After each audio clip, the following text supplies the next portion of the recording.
Text line and answer questions, which we always will do and will continue to do today. Of course, the NicolayLaw.com talking text line, which is always open to you. You should know the number by now. It's 877-794. Yeah, 794-1973. There we go. I have to look at You it. never We said only have to I say need it to every know the day, number. multiple times. They need to know it. Right. I don't need it. I don't text the number. I don't. No, But I need to give it to Yeah. you. Oftentimes, I don't answer questions as many as I should on X/Twitter, whichever you prefer. I don't really care what you want to call it. But I did get one last week, earlier this week perhaps, and I am remiss that I have not answered the question yet. And the question is there a place that I can listen to D.N.D. on demand? And I thought that was a great question. Where can you listen to D.N.D. on demand? And the question is from, if I can find it, Dylan Booth. there we go, Dylan. At Dylan Booth 14 a couple days Great ago. Is there a question. way to listen to D&D on demand? And I want to answer that question. So you can watch us on YouTube. Yes. How else can you find us on demand? Facebook, Facebook. Twitter. Okay. On And- demand, it's on our podcast website. Yeah, podcast as well. Up after every show. So That's right. yeah, and of course, worldwide on the iHeartRadio app. Absolutely. YouTube. It's kind of set us as a preset on there on your iHeartRadio app, and you'll be able to find us all the time, all the podcasts when we're live. On demand. Always throughout the day, 10 to 2. And then afterwards. I think you wanted to listen to us on the drive home. And though, too. afterwards. Yeah, absolutely. Okay. Yeah. So I just answered it Look live on up the air. D.N.D. iHeart on Google. It'll take you to the podcast page. And you Yeah. can find us there. You might have to sift through some Dungeons and Dragons podcasts, but As long as you can find as long- us. Right. It's the first one that came up for me. There you At go. least- Yeah. Might have to put in that iHeart Yeah. part for it. But there's Yeah. probably a D&D Dungeons and Dragons podcast on the iHeartRadio app somewhere too. Probably. I'm guessing. Yeah. How many Dungeons and Dragons podcasts are there? Period. Probably more than you think. Oh no, because there's about a year ago there were reportedly about 2 million regular podcasts worldwide. Oh, 2 million. wow. Nice. Now it's closer to 3 Oh, goodness. because if you don't have anything else to do, if you've got 15 minutes a week, you Yeah. can make yourself a podcast. If you like talking and hearing yourself talk. The barrier to entry to the podcast space has never been easier. Yeah. You can do it from There your are mom's some basement. good podcasts, I guess. 100 best D&D podcasts to listen to in 2025. I found that article. That's what I'm saying. But we are D.N.D. Right. They are D.D. Correct. I mean, there's Yeah. It's like the Meadowlands versus Metallands, type of You just have- difference. you just have to find us, but we're there. You That's can right. listen if you want to, and now that with the advent of the video stream and everything, you can see exactly why our faces were made for radio. Exactly. So, we got a good show for you. I have not heard back from Wayne Larrivee yet, but he is scheduled to join us coming up at 10:35. Hopefully, we will hear from Wayne, and we would love to talk to the Hall of Fame esteemed erudite voice of the Green Bay Packers later on this hour. Also, we will hear from Football Friday Night host and friend of the show, Chuck Freeman, coming Let's up go. at about 12:35. State starts tomorrow. Yes. Are you pumped? Are you excited? I like State. I really do, Yeah. especially when you've got some new teams, some blue bloods. I mean, you look at what happened in the state semis last week, and Homestead loses by 1 point to West Depeer. West Depeer will be taking on Notre Dame in the Division II finals. Those schools are about 7 miles apart. Yeah. So I don't know what the bigger game in Green Bay this weekend is going to be. I don't know if it's going to be Notre Dame against West Depeer or if it's going to be the Packers against the Vikings. Yeah. It's a great question. And We you got did get Arrowhead and Bayport in D1. Yep, Those were a Arrowhead's couple of back. close games in the finals as well. Arrowhead barely beat Wanakee. Yeah. And Wanakee's Terrible always shame. there too. Wanakee's one of the certainly a blue Another blood. blue blood. Yeah. Absolutely. Catholic Memorial loses to Grafton in overtime. Oh, Catholic man. Memorial, there, Bill Young's team, that's a blue blood. Mm-hmm. What else we got? Some of the smaller schools, Division 7, Kenosha St. Catholic, they blanked Potosi Cassville 28-0. So it'll be Kenosha St. Joe's against Cochrane. Fountain City, they beat Lord's Academy of Oshkosh in double overtime, 17-14. Oh my goodness. Barn burner. Barn burner. I believe that one was played at Titan Stadium, if I'm not mistaken. Yeah. Darlington, they'll be playing Edgar in Division 6. So you got the 4 lower division games tomorrow. You know, there's more high school games played at Camp Randall Stadium every year than there are college football games played at Camp Randall Stadium every year. That's a wild fact. And they're all played in 2 days. Yep. Back to back. Yeah. So how there? I thought there were 7 divisions. Wouldn't that be 7 games? Yeah. Yeah. And there's 7 games for the Badgers at Camp Randall every year. Well, then there's as many. Yeah, there's the same amount. Same amount. Still pretty impressive. Pretty wild, though. Talking about impressive and wild, Casey James, friend, of course, here at iHeart, texts in, says, I went to high school with the Gygax kids. Apparently, Gygax is the guy who invented Dungeons and Dragons. He said, I've never played that game, but I guess it's a Wisconsin thing. Maybe we should embrace it. Maybe we should embrace Dungeons and Dragons. I think it's a little late for us, though, isn't it? I mean, we should have, if we were going to embrace that, it would have been in middle school when everybody was awkward. Yeah. Except for Nick. I don't ever see Nick going through an awkward phase.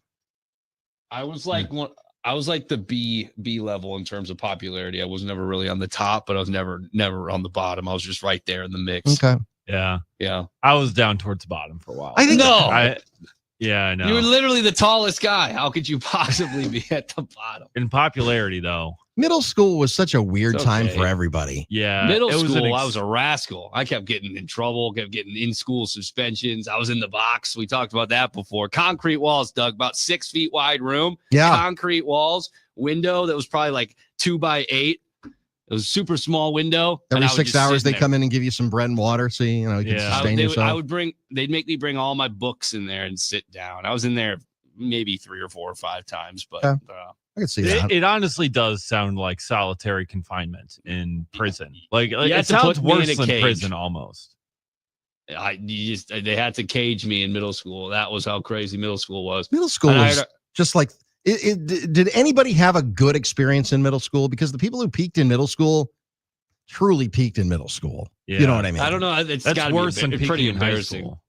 It's definitely peaking in middle school is definitely worse than peaking in high school. Way worse. But I know people who peaked in middle school. We all do. They were the first kid to be like 5'10", so they were like the best athlete, and then they stayed 5'10", and they were not the best athletes anymore. I remember those days. Yeah, but I was. They always told me you'll never be able to get away with this once you get to high school, and they were right. Once you get to high school, you have to grow up a little and actually pay attention in class. Yeah. I've blamed for a long time. Maybe it's a coping mechanism. Maybe it's a cop out. The fact that you didn't really get real grades in middle school on my behavior. I mean, we got 4, 3, 2, or 1 on tests, on exams. There were no A's, B's, C's, D's. You passed no matter what. So passed no matter what. I mean, if you tried, they were gonna ensure you passed. So I passed. Did everybody got a blue ribbon too? Down the toilet. I didn't have to try to pass easily. Like I was, probably like a B average student in middle school because I didn't try at all. And then in high school you try and you actually grow up a little bit. But I'm glad peaking in middle school is brutal.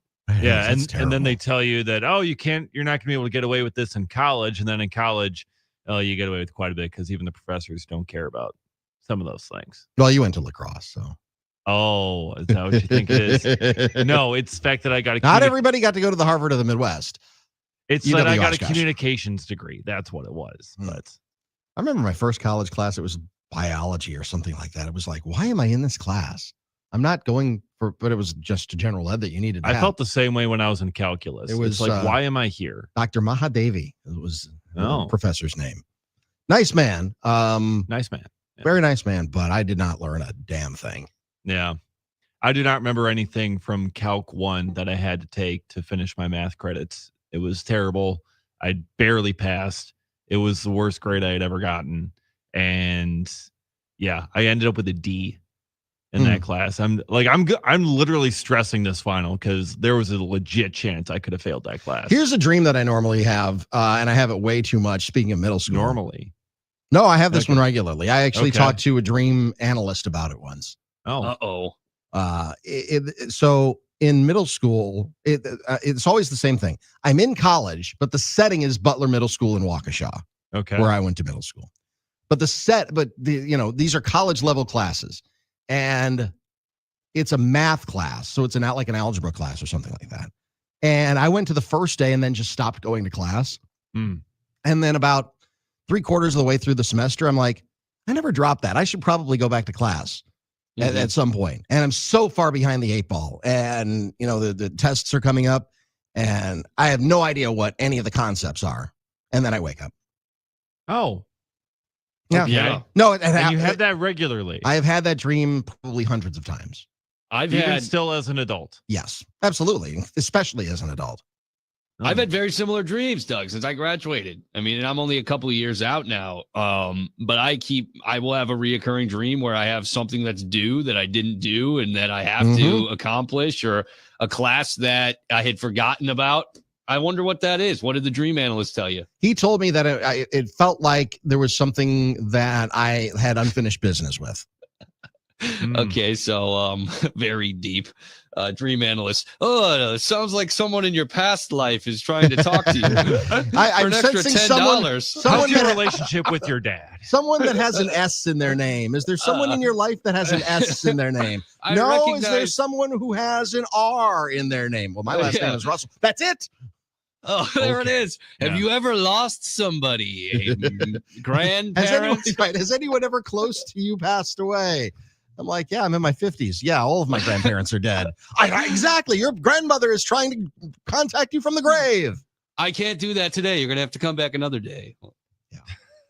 $50. Oh my god. What the reoccurring dreams here with you guys? My goodness. You don't have any recurring dreams? Dave? I mean, do you even have dreams? I've had dreams, but I don't have like reoccurring ones necessarily like that. Oh, I got some messed up. I've had some wild ones. It's hard to remember them like 5 seconds after you wake up, but I die a lot. I have a lot of time. Okay. Like free falling, you know what I mean? Guns. I mean, I tend to die in my dreams on occasion, probably once or twice a month.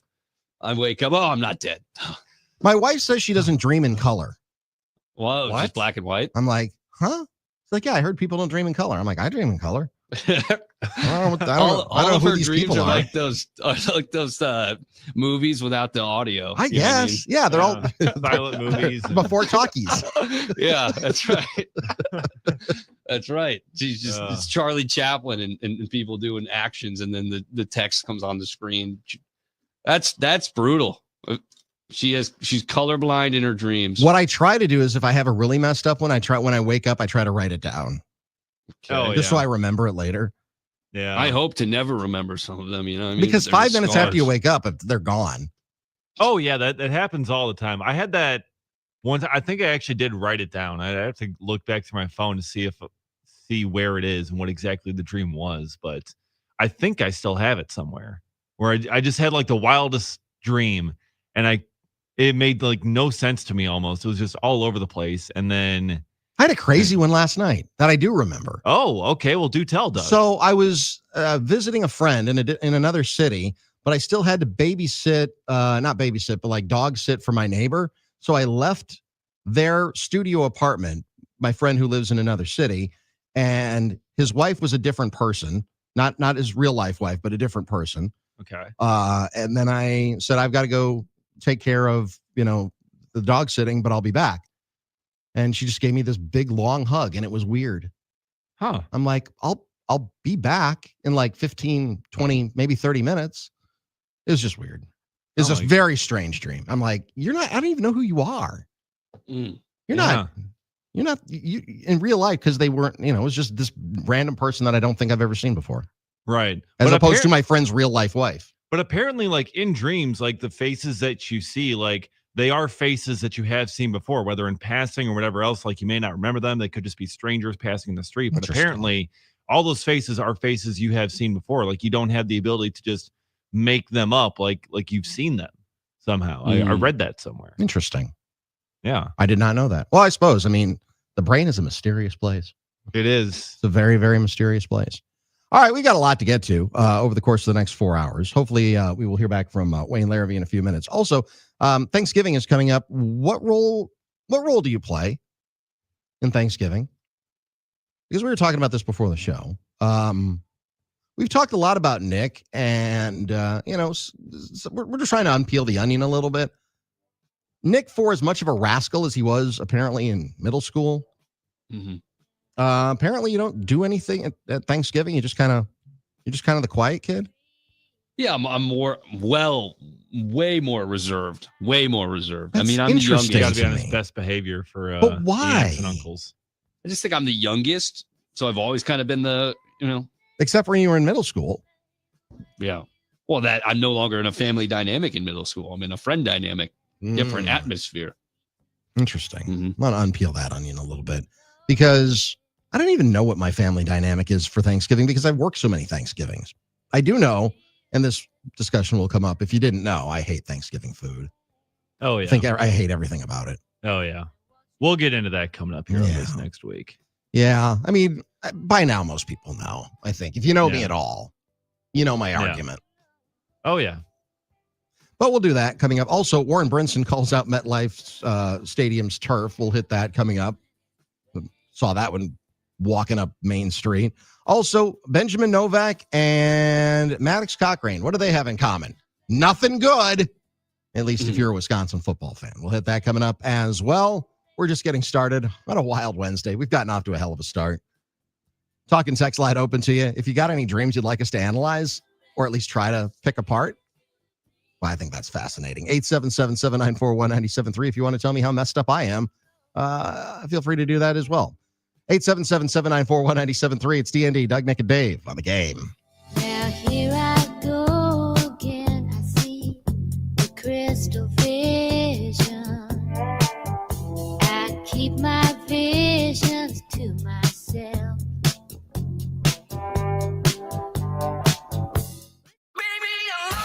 Want to watch D.N.D? They're live on YouTube, Facebook, and X right now. I like him even more. Just search 97.3 The Game.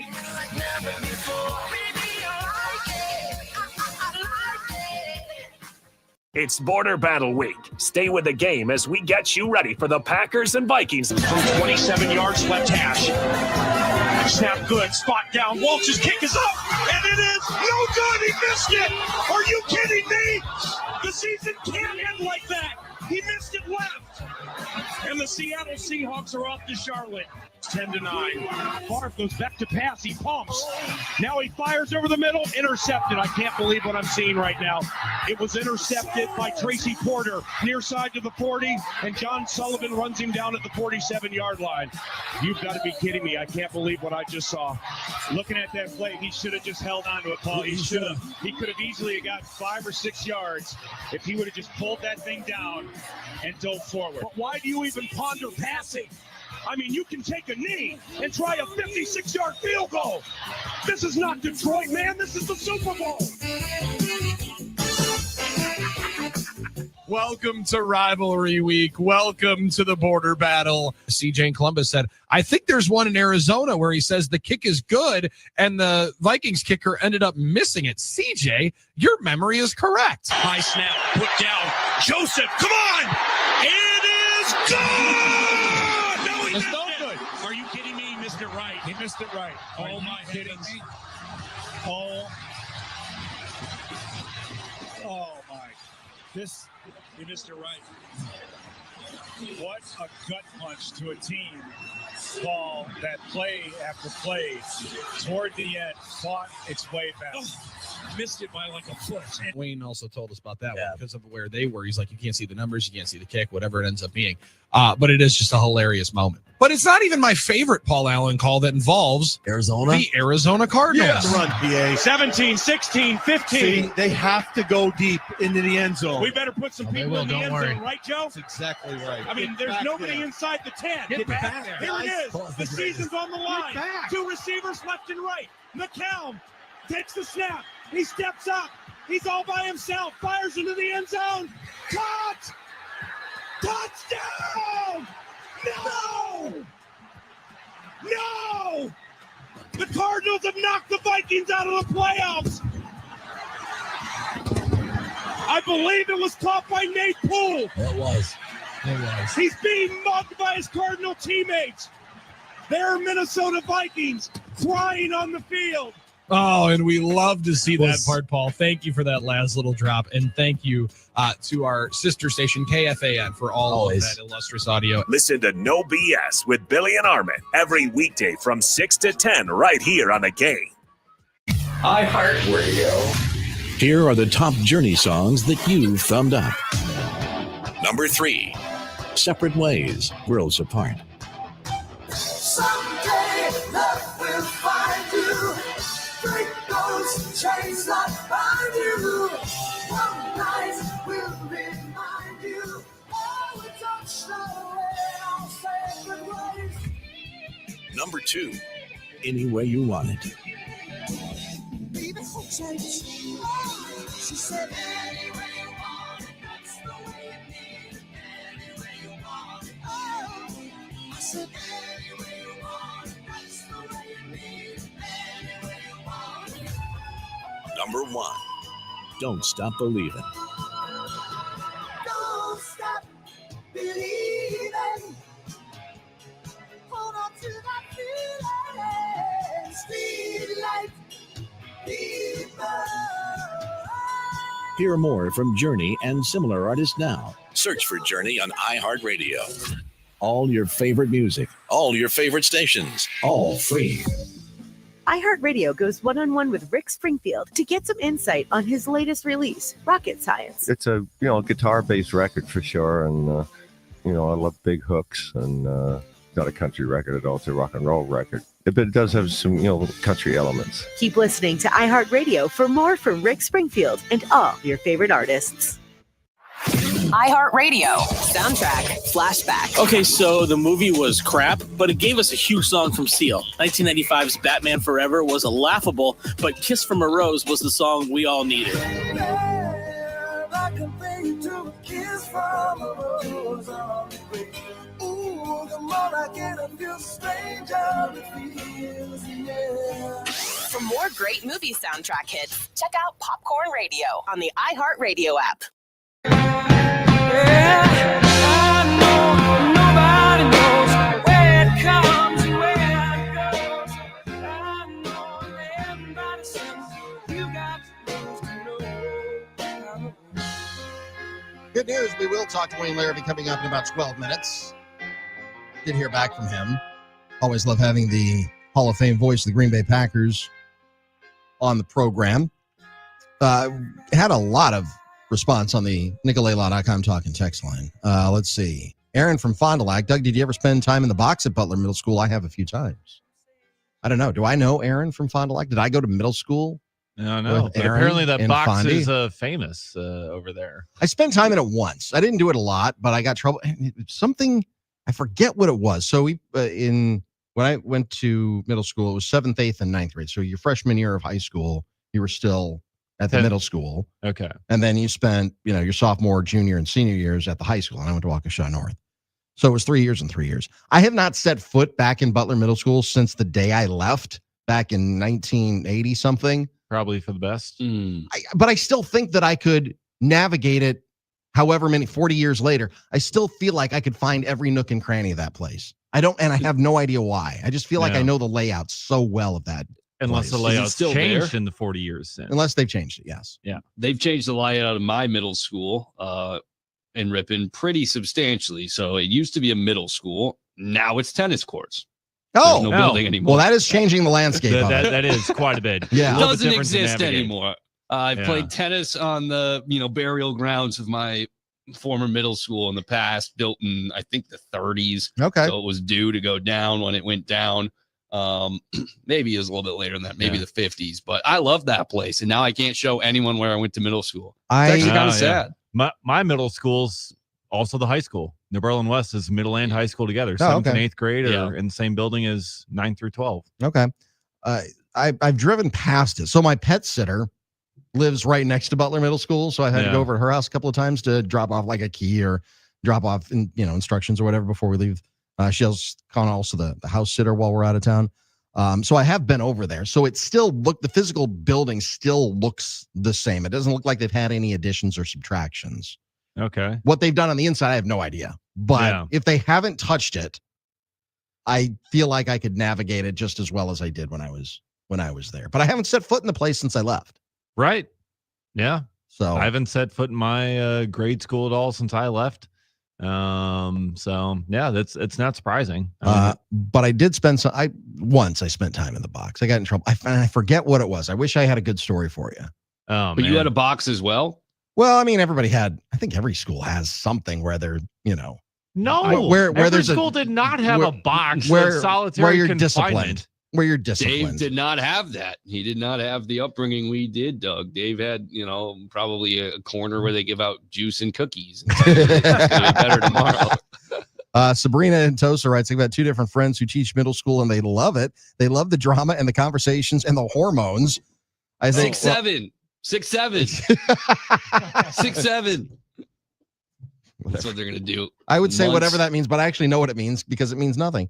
I think, well, that's good because no one else wants to deal with middle school. I think Sabrina's onto something here. If you teach middle school, you have to embrace it. You have to embrace the 6'7". You have to embrace the craziness. You have to embrace the stupid trends that they all do. Boys not wanting to wear sweatpants for a very, very specific reason.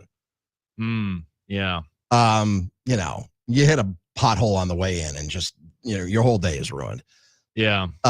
Just that kind of hormone, just everything's just crazy off the charts. Yeah. Watching them attempt to flirt with someone and failing miserably. Yeah, and then you've got the way too early sexually active ones making out in the hallway. Yeah. There's that. Come on. Well, what? Did that not happen? Wrong? Am I wrong? I don't think that happened in Ripon, but maybe it did. Okay. Well, you just didn't have the upbringing that we did, I guess. So yeah, I mean, the middle school sex was off the charts in your respective towns. It kind of was a little bit. I'm like, all right. Red Hot Tim Not writes, but did you go back, Doug? I think he was talking about the weird dream that I had about a friend of mine who lives in a different city. I'm going to be as vague as I can about this because it actually is a public figure. But a friend of mine who lives in a different city who has a house, but I was in my dream at their studio apartment, which does not exist, with his wife, who also is a different person. He's in real life, this person is married to a brunette woman. His wife in my dream was a blonde woman who I don't believe I've ever seen before, but apparently at some point I have, because that's the way the dreams work. Yeah. I actually was able to find but I did not go back because that's when I woke up. Of course. Yeah. And then you try and go back and try and connect back to the dream, and it's like, nope, it's gone. Once it's gone, it's gone. You can't restart it. Even if you're like, oh man, I remember where I was. I want to finish this, and you can't do it. Yeah, and I had to go let the dogs out. So who let the dogs out? Yeah, I had to let the dogs out. So I had to leave. I had to leave my friend's studio apartment that does not exist. I'm just going to pick a city that's not where he actually lives. I don't want to identify. We'll say Miami. He doesn't live in Miami, but I had to leave his house, his studio apartment in Miami, to go let my neighbor's dogs out in Waukesha, and then I'd just be right back. Yeah. Just a few minutes, just a quick little jaunt over to Waukesha. Yeah. That was from halfway pretty across country. messed up dream. Yeah. But no, that's when I woke up, so I didn't go back. I'm sorry, Dave. I didn't mean to interrupt. Oh, yeah. No, I was just going to say, I found the dream that I wrote down that I remembered one time that was just kind of wild and all over the place. Let's hear this. Hear it. So it starts with visiting Hawaii, okay? Which, sounds like a great dream, off to a great start. We're off to a good start. Yeah. Starts on Sunday.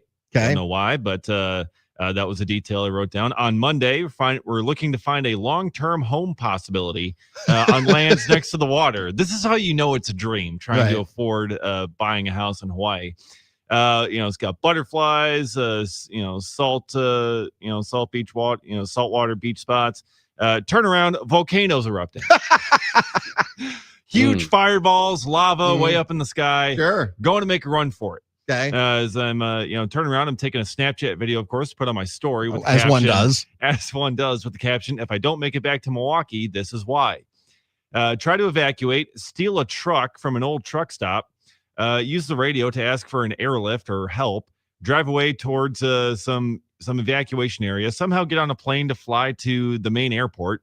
We fly over a baseball stadium called Blue Field, BLEU, like blue cheese. I don't know why, but that was the name that I saw.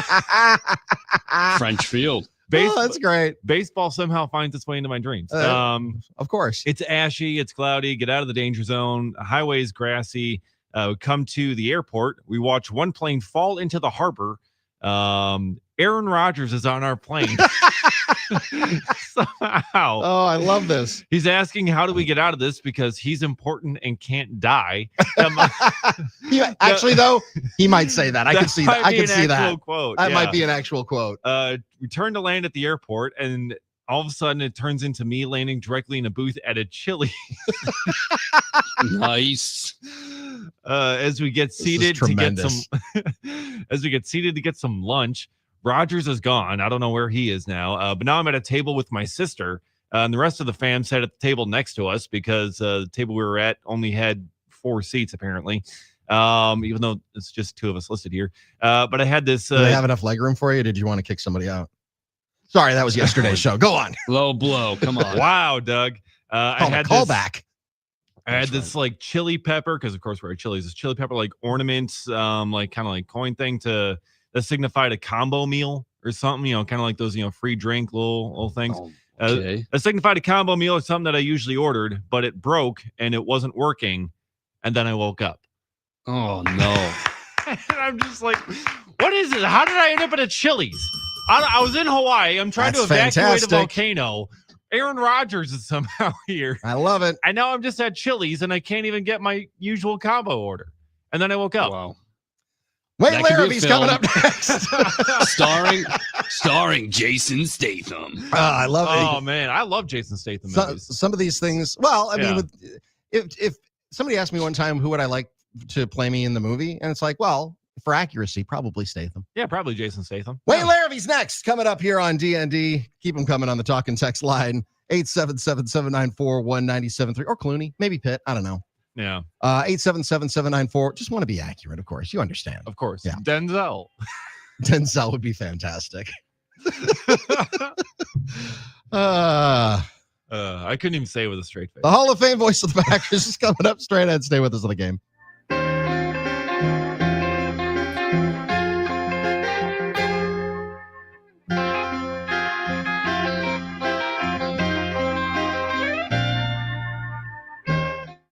Stay tuned. Yes. D.N.D. will be back in just a moment. Eric Tasker here from Tailgate Talk. Paul Wagner and myself are back with a new episode everywhere and anywhere that you listen to podcasts. In our latest episode, we gather around the tailgate and talk about the rut in Wisconsin, successes, letdowns, and just a general excitement that comes with the first couple weeks in November. It's a great time to be in the woods, but if you need something to get you through your day, just search for Tailgate Talk on the iHeartRadio app and everywhere that you listen to podcasts. Good luck out there this week to all the hunters. Wear your blaze orange and be safe. Drew and KB on the game. We're riding the K train. Cato Kalin joins the program. Hey, the Just a Bit Outside documentary from your friend Kelly Call and his crew was phenomenal. I've watched it a bunch of times. We make all of our young listeners and our young coworkers watch it to see what it was like with the 82 Brewers and why that team is so beloved. I'm just wondering, Cato, what memories did that bring back for you when you saw it? It was great because first of all, when they beat the Angels, coming back 3 games in a row, it's phenomenal. Everybody, I remember going to so many games. Harvey Keene was amazing. The whole gang. One time I did an event, and it was actually when I was living in LA, but I was flown to Milwaukee when the Potawatomi sort of just opened, and I was a guest of a huge charity, and my seat was next to Moose Haw. And I had the guy was great. He lives in Scottsdale now. So I stayed, we exchanged numbers, and we just reminisced about how great he was and how great the brewer was just during that entire time. I mean, Vukovic, Gorman Thomas, it was so blue collar that, everybody gravitates at this team has got to win it all, which they didn't. You can find all of the shows in podcast form. Just search Drew and KB on the iHeartRadio app.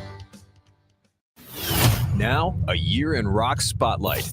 1974. In April, Diamond Dogs is a #1 album in the UK for David Bowie. It goes to #5 in the US. Rebel, rebel, you torn your dress. Rebel, rebel, your face is a mess. Rebel, rebel, how could they know? Hot tramp, I love you so.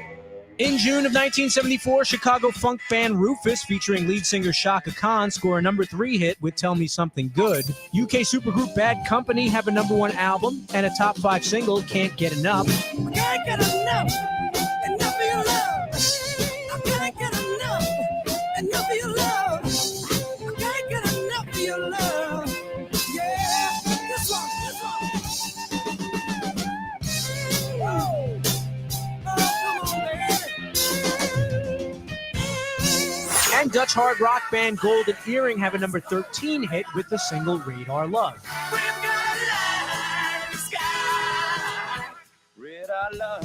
Keep listening to iHeartRadio for more from 1974. Coming up. iHeartRadio goes one-on-one with Elton John to talk about performing live. Going on stage was when I could show off and be comfortable. And you know, I was always a bit timid off stage. And the stage gave me an outlet. And you'll find that with many performers, whether they be dancers, actors, singers, musicians. They have the outlet on stage to become the person they're not off stage. And I think that's what eventually led to my troubles, along with the drugs and the drink, is that the person who was fast becoming popular as Elton John and becoming, you know, the number 1 rock star in the world had kind of escaped from the person off stage, and the balance was completely off kilter. And the more I became successful, the harder I worked, and the less time I concentrated on being normal or trying to be kind of normal. But people who knew me privately were shocked, I think, at what I was doing off stage. Rather, you know, they knew what I was going to do on stage, but off stage they were shocked and disappointed. Keep listening to iHeartRadio for more Elton John and all your favorite artists.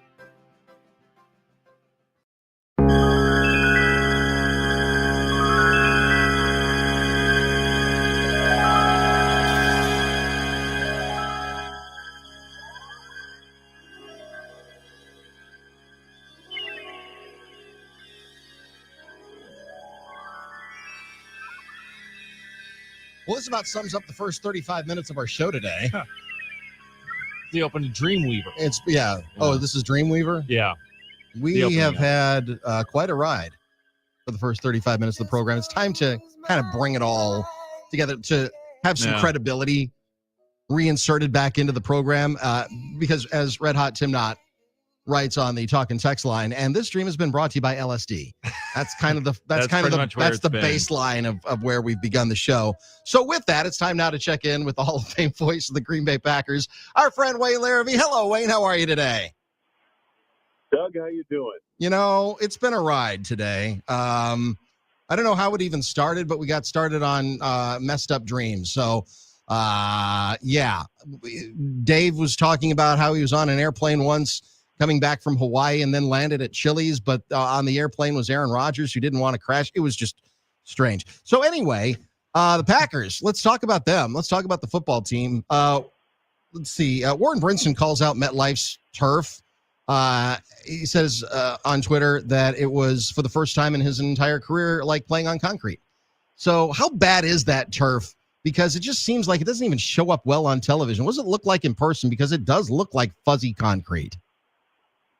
Yeah, it does on TV. I saw that. I just thought it was the way the light was hitting it, but it's a turf like Detroit where people seem to get injured on it. I don't know. I mean, the Giants have a lot of injuries, and teams going. The Packers, got to a point in the fourth quarter where it was a battle of attrition, where they have enough people to finish the game. So, I think there's something to this. The turf in Detroit is not good. And they have lots of injuries each of the last 2 years. And the turf at the Meadowlands, I mean, that might be the only bad aspect of that whole place, because that's a great stadium.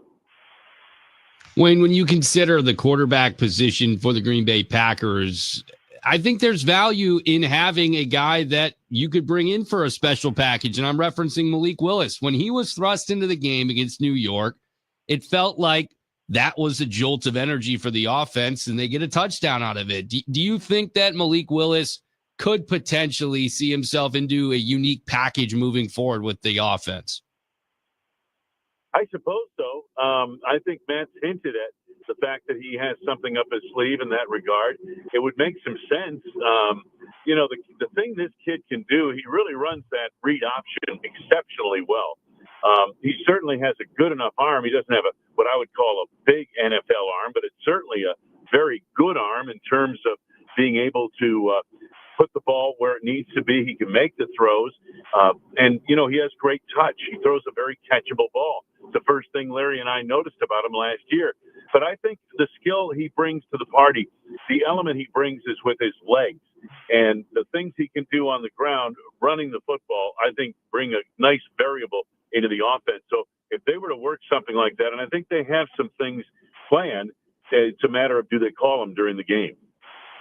Wayne, speaking of throwing a catchable ball, there were quite a few this week that ended up being dropped by the Packers. It hasn't been as much of an issue in the first half of the season this year, but what did you make of the Packers' drops issues on Sunday? No, I mean, you're right. I mean, the first 8 weeks of the season, they had like 4 drops. Against Carolina, they had another 4 or 5 against the Giants this past weekend. It just, it was kind of like it's a flashback to last year. I thought they had this problem corrected. And so I think that's something else they'll work hard on this week. That's going to be a point of emphasis is what I'm trying to say this week in practice. And hopefully it clears it up. But, you just can't get into these big-time division games and drop the ball like that. Yeah, 3 straight division games, and Matt LaFleur was asked about this yesterday. Well, which of the ones are more important to you? And listen, it's always the one that's right in front of you, so it's the Minnesota Vikings coming up this Sunday.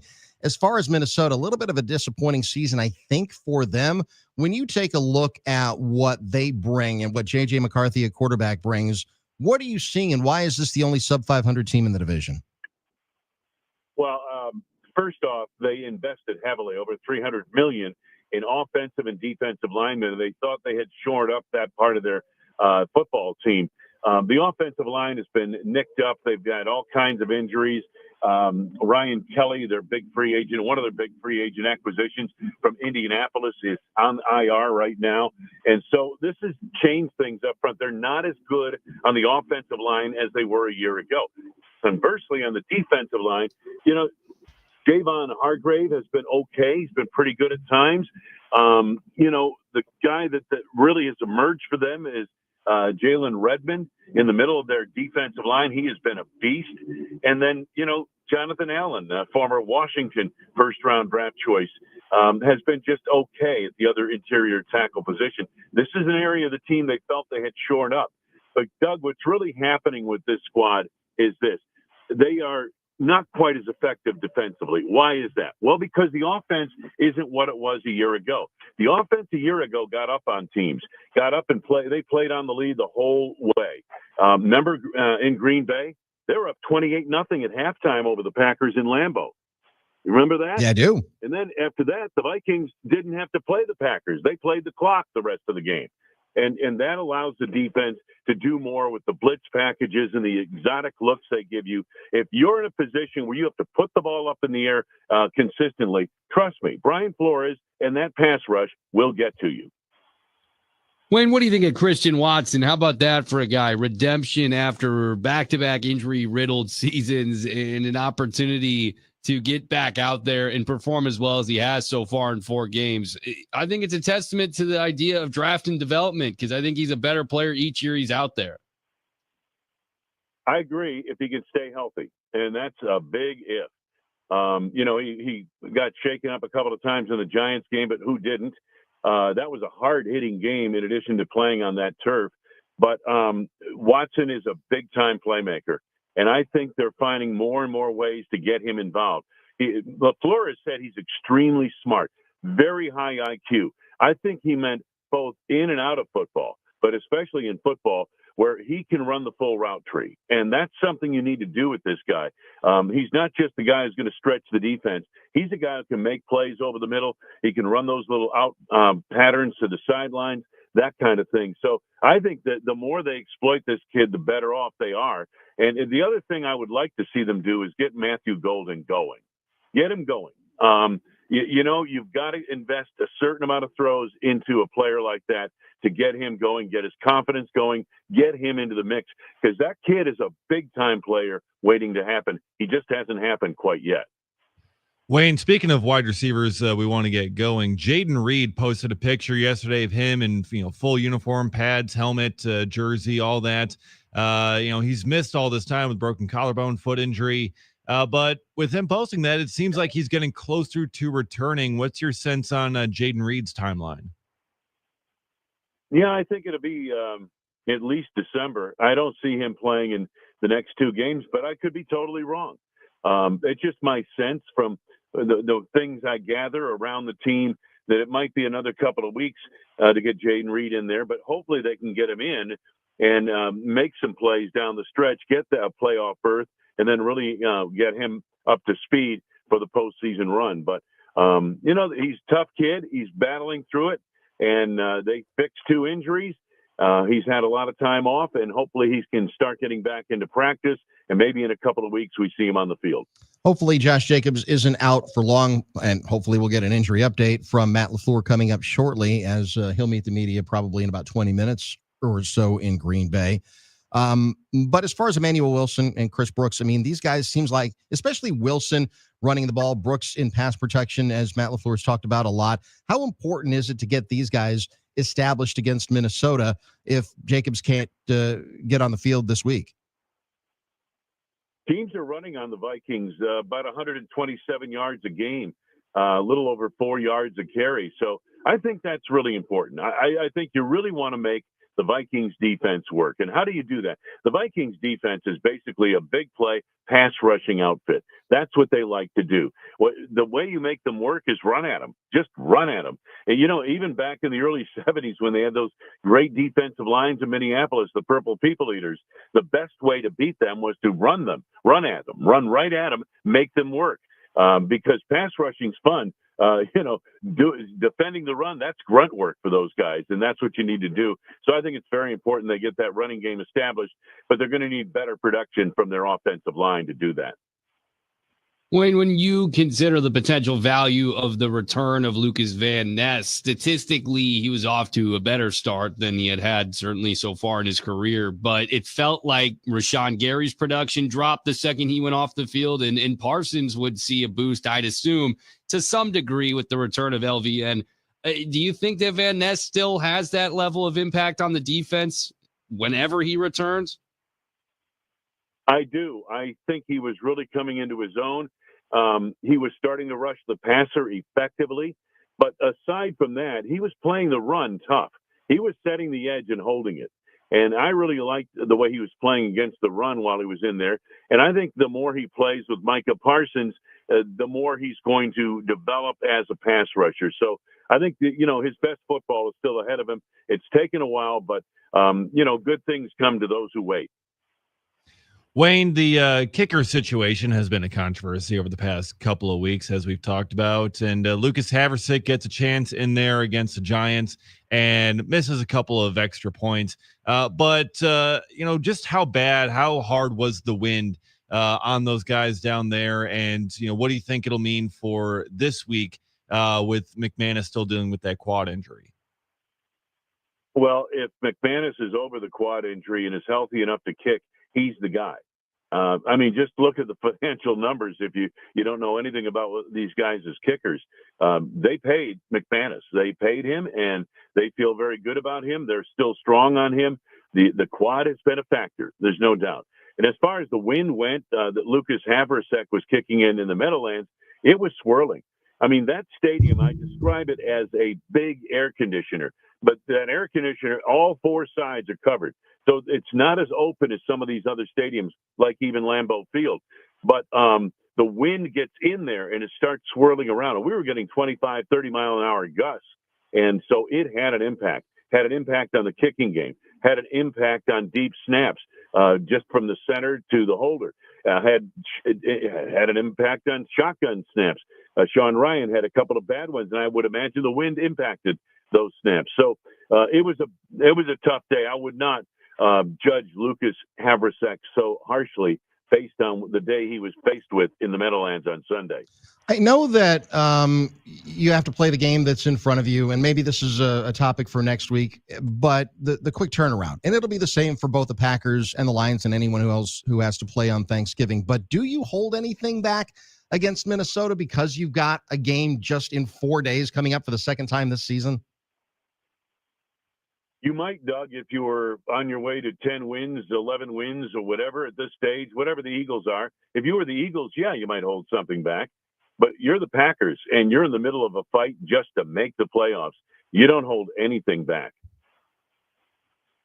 When you look at Minnesota and it's J.J. McCarthy on the other side, I think at this point, this is probably the best quarterback matchup they've had so far this season. It feels like this is the least experienced and least productive quarterback they've seen. So I'm hoping for a productive game from those guys in the secondary and Micah Parsons and the guys up front as well. Well, I mentioned where the Vikings are struggling with the defense and the offense not getting up on people early, the defense not being able to do what it does best, rush the quarterback with desperate teams trying to come from behind. But really the big difference in Minnesota between last year and this year is the quarterback position and its productivity. Now, again, this quarterback started the season basically as a rookie, okay? Didn't play a snap in a regular season game last year. He's a rookie, all right? Number two, he also went out this season. I believe he missed 5 games earlier this year with injury. He showed flashes in the first couple of games of the season, the comeback in Chicago, but he's been woefully inconsistent.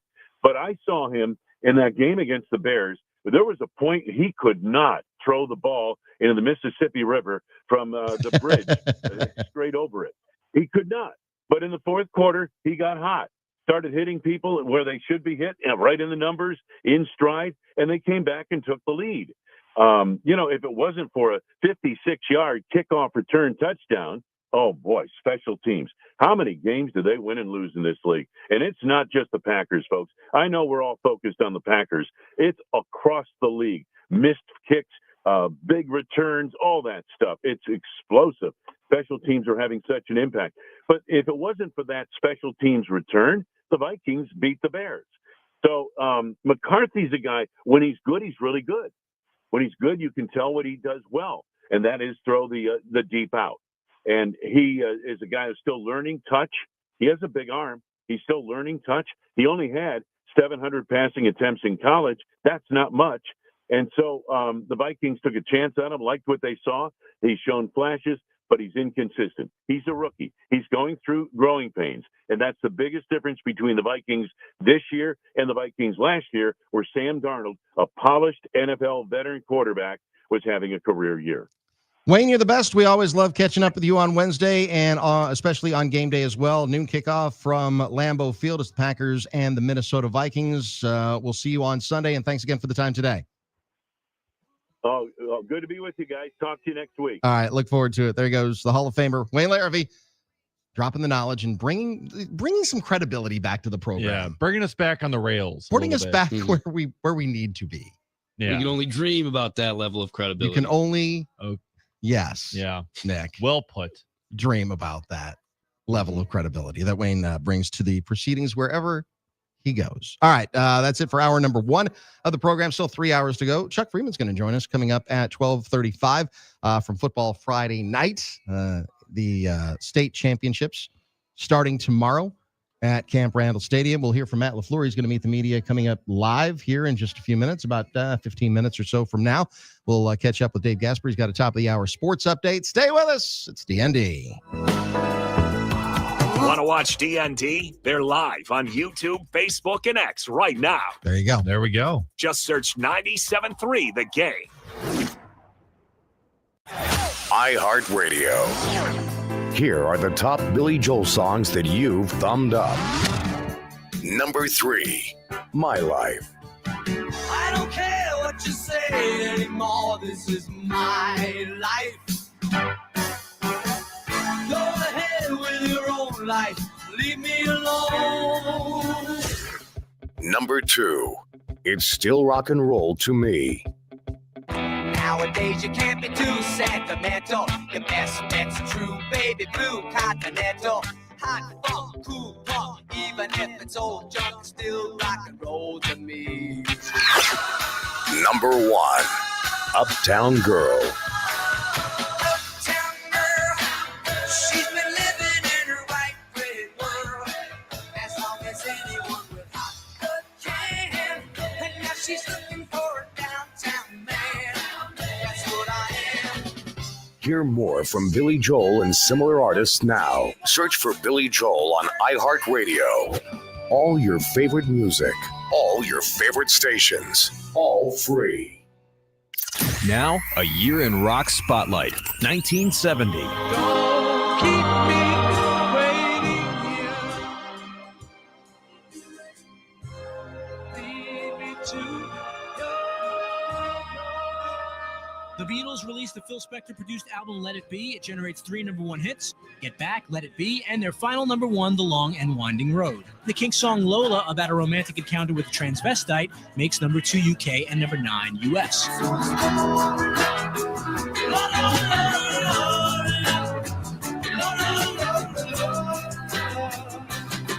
In July, the Stooges released their second album on Elektra Records, Fun House. And British band Mungo Jerry are number 1 in the UK, number 3 in the US with the single In the Summertime. Have a drink, have a drive, go out and see what you can find. In August, Eric Clapton releases his first solo album and scores a top 20 hit with his cover of J.J. Cale's After Midnight. Neil Diamond scores his first number 1 with Cracklin' Rosie. September of 1970, Neil Young has a top 10 album with After the Gold Rush. War, an anti-war protest song by Edwin Starr, tops the charts. What is it good for? You tell me. Say it. Keep listening to iHeartRadio for more from 1970. Coming up. Now, a year in rock spotlight, 1968. California's Creedence Clearwater Revival released their debut LP, which contains the number 11 single Susie Q.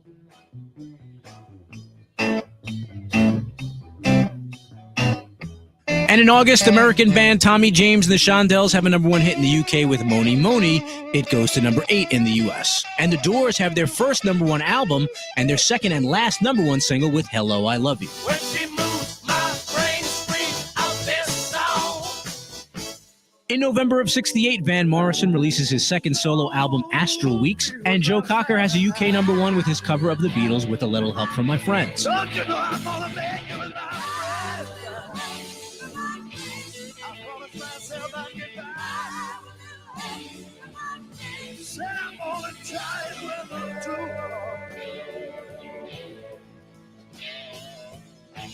And in December, Motown holds the top spot with number 1 hits from Marvin Gaye, I Heard It Through the Grapevine, and the Supremes with Love Child. The Beatles released their first single on their own Apple label, Hey Jude, backed with Revolution. The over 7-minute song went to number 1 in the US and the UK. Keep listening to iHeartRadio for more from 1968. Coming up. Now, a year in rock spotlight, 1974. In April, Diamond Dogs is a number 1 album in the UK for David Bowie. It goes to number 5 in the US. Rebel, rebel, you torn your dress. Rebel, rebel, your face is a mess. Rebel, rebel, how could they know? Hot tramp, I love you so. In June of 1974, Chicago funk band Rufus, featuring lead singer Shaka Khan, score a number 3 hit with Tell Me Something Good. UK supergroup Bad Company have a number 1 album and a top 5 single, Can't Get Enough. I can't get enough of your love. I can't get enough of your love. I can't get enough of your love. Yeah, this one. Woo.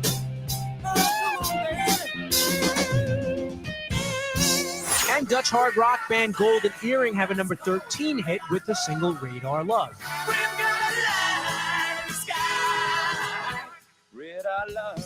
Keep listening to iHeartRadio for more from 1974. Coming up. Your attention, please. We are the gang and the home of D.N.D. with Doug, Nick, and Dave. Weekdays from 10 to 2, live 24/7 on the iHeartRadio app. Watch the show on YouTube, Facebook, and X by searching 97.3 The Gang. He's very knowledgeable, very intelligent guy, very personable guy. Here's Dave Gasper.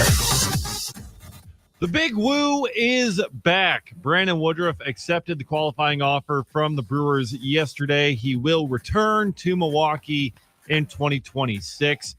He could sign an extension with a lower price tag annually, but regardless, he's here and will be here once again for one more season. Yeah, I like that. I think that I would never say you owe it to the team, but this team kind of stuck with them through some stuff. Yeah. And I know that he likes it here. I know his wife, Joni, loves it in Milwaukee as well. I know their kids have kind of grown up here. They don't spend the offseason there. They're back in Mississippi for that, which, respect that too. But as far as Brandon Woodruff, I do think on some level, because of the injury at the end of last season, now he's got to prove it that he can stay healthy through an entire year, because he's had his several seasons truncated. When he's out there, he's great. Yeah. And nobody has anything bad to say about Brandon Woodruff. He's the most frustrated guy in the world when he can't pitch in September and then into October. Mm-hmm. But I think he's got to prove it not only to himself, but I think he's got to prove it if he does have designs on one last multi-year contract. He's got to stay healthy the entire year. Yeah, and he's going to get just over $22 million for this next season.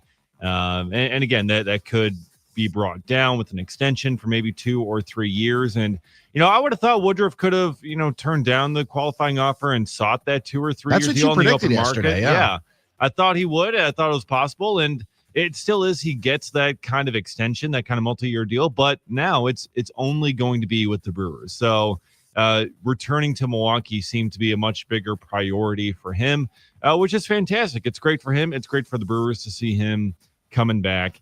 And he was one of 4 players who accepted it yesterday. I do wonder what his agent told him. Yeah. Because I don't know what the market, I mean, yeah, you could have like a Dodgers or a Yankees or a Mets or a team that just spends money foolishly because they have a huge margin of error and they just throw money at him and not worry about him if he gets injured the rest of the way. Or maybe, you put some feelers out as agents are supposed to do. Yeah. There might not have been a market for a guy who hasn't been healthy, in crunch time. Yeah. Or at least not to the price tag that they were hoping for, that they were looking for. Because, they had to have used these past, 2 weeks, whatever it was, since he got the qualifying offer to test the market, see, hey, what are you thinking? What are you feeling? But also, I mean, there was just something about the team that drafted you and how they stuck with you and being able to stick with them. Because the team that drafted you has so much belief in you, so much invested in you. It's a lot different when you go someplace else. Like Ben Sheets with the A's. Yeah, exactly. The A's didn't really care as much about Ben Sheets as the Brewers would have cared about Ben Sheets. But does this up your chances of Freddie Peralta being moved? I mean, do you look at Freddie Peralta and think that there's more likely a move to be made here because of this Woodruff decision? Yeah. I mean, I think that's certainly possible. That's something that a couple of the insiders have talked about, that it increases those chances. Jeff Passan, I believe, wrote that yesterday. And I think it makes it a little bit more possible. But also we've seen Mark Attanasio come out and say that those are completely independent things. And it's, Woodruff coming back is not going to lead to Peralta getting traded. And, there's a chance, I think, that both of them are here in that rotation. But I will say the chances are improved that Peralta does end up getting moved, because you do have a little bit more security in that rotation with a veteran leader in Woodruff. See, I'm going to disagree with you on that. I don't think that he gets moved. Well, we'll see. I mean, it's just a prediction. Yeah. I don't think that Freddie Peralta is going to get moved because of the uncertainty of Brandon Woodruff's health. Yeah. I think that you look at Freddie Peralta and the incredible season that he had last year, you're going to have to at least start the season with him and then see how it goes, see how the season is going. If the Brewers are contenders like they have been and, hovering around first place or in first place like they have been for most of the last, decade, I think you keep Freddie Peralta, you roll the dice and see what happens. So one of the things about Mark Attanasio is that, whether it was with Willie Adames, whether it was with Prince Fielder a decade prior to that, if you've got a guy who is headed to free agency, sometimes you just roll the dice with it and hope for the best, as opposed to, all right, now we're going to turn the page and now we're going to, they did try it with to Willie. They took Willie to free agency. But Willie was also a position player. And when they've had it with pitchers, they've traded him before. You look at the Josh Haders, the Corbin Burns, the Devin Williams. But maybe they knew them. something about those pitchers, because pitchers and position players are an entirely different animal. 100%. But that's where Freddie Peralta does lie in that pitcher category. True. Yeah, so you're right. that makes it Well, possible. what's your preference? Like, what's your preference? My What do you preference is to keep him. Yeah, my preference is to keep him. Okay. Well, and that's a fair But the Brewers don't always right? do what my preference Right. is. Matt So, Arnold does not, as much as I love to think that he listens to all 4 hours of the show Yeah. nonstop and is, maybe posing as one of our talk and text line regulars. Yeah. I don't think that he probably is, and I don't think that he really cares what our opinion is, nor should he, because he's the back-to-back MLB Executive of the Year. He's doing something right over there. So I'm in Matt, I trust. So if he trades Freddie Peralta, I'm going to go with him on this. He's earned that. But my preference is that Freddie sticks around. Yeah, that's an interesting preference. I mean, I think that I don't know how much he impacts winning. I mean, they've had him and he hasn't changed their trajectory in the postseason. I don't think that there's been moments in the playoffs where you look at Freddie and say he stepped up and they won because of him. That's my personal opinion. I think he impacts winning in the regular season, but I don't know if Freddie Peralta is a difference maker enough to hold on to him and not get value for him. I mean, that's of all the takes, that's one of them.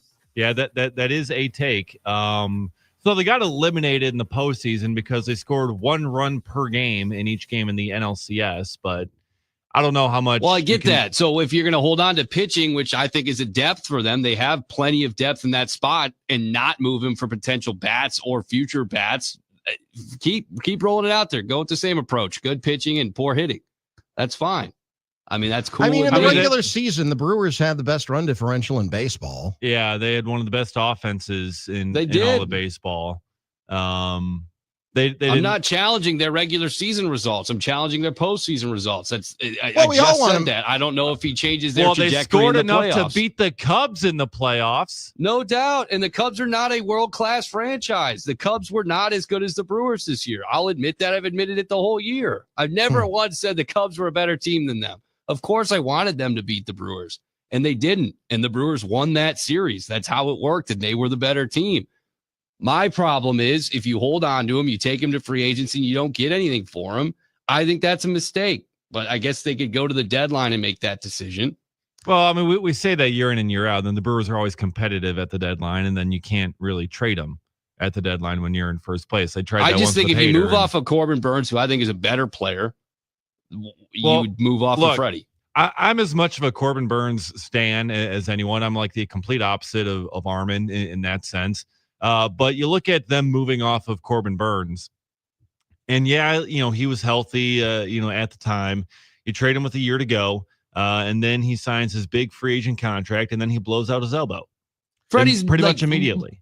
Freddie has barely missed any action in his entire career. And Corbin Burns has barely missed any action in his entire career prior to blowing out his elbow. So that my point would be, is it not kind of a ticking time bomb with Freddie? All pitchers are ticking time bombs. It's inevitable that he's going to have some form of injury that forced him to miss action because he hasn't to this point. Yeah, it basically is inevitable in this era of pitching.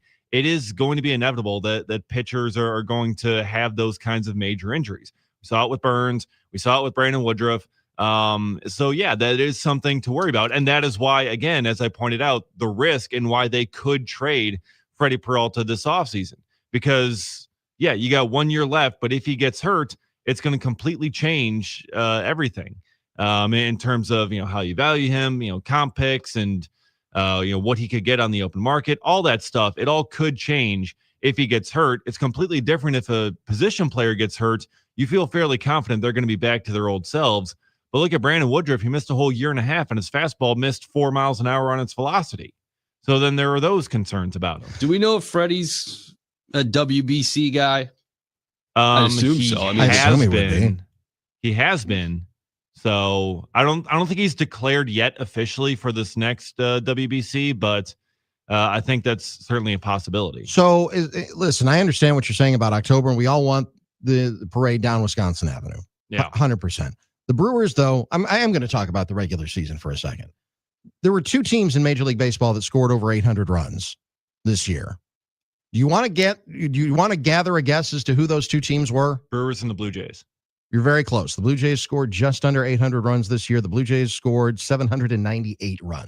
Come on. This year. Phillies. No, it's the Dodgers. Oh, yeah. 825 runs scored. Yeah, The 3 Phillies Hall of scored Famers. 778. So there were two teams. The Brewers scored 806 runs. The Dodgers scored 19 runs more than them, 825. It was the Dodgers who eliminated, obviously, as we all know, the Brewers in the postseason. So the one team that eliminated the Brewers, the one team that won the World Series, that was the only team that was better than the Brewers in scoring runs this season. Scoring runs wasn't necessarily a problem with the Brewers this season, nor was their pitching when you look at their run differential. So, I mean, I guess if you want to take it at that and look at it from that angle, flip the perspective here.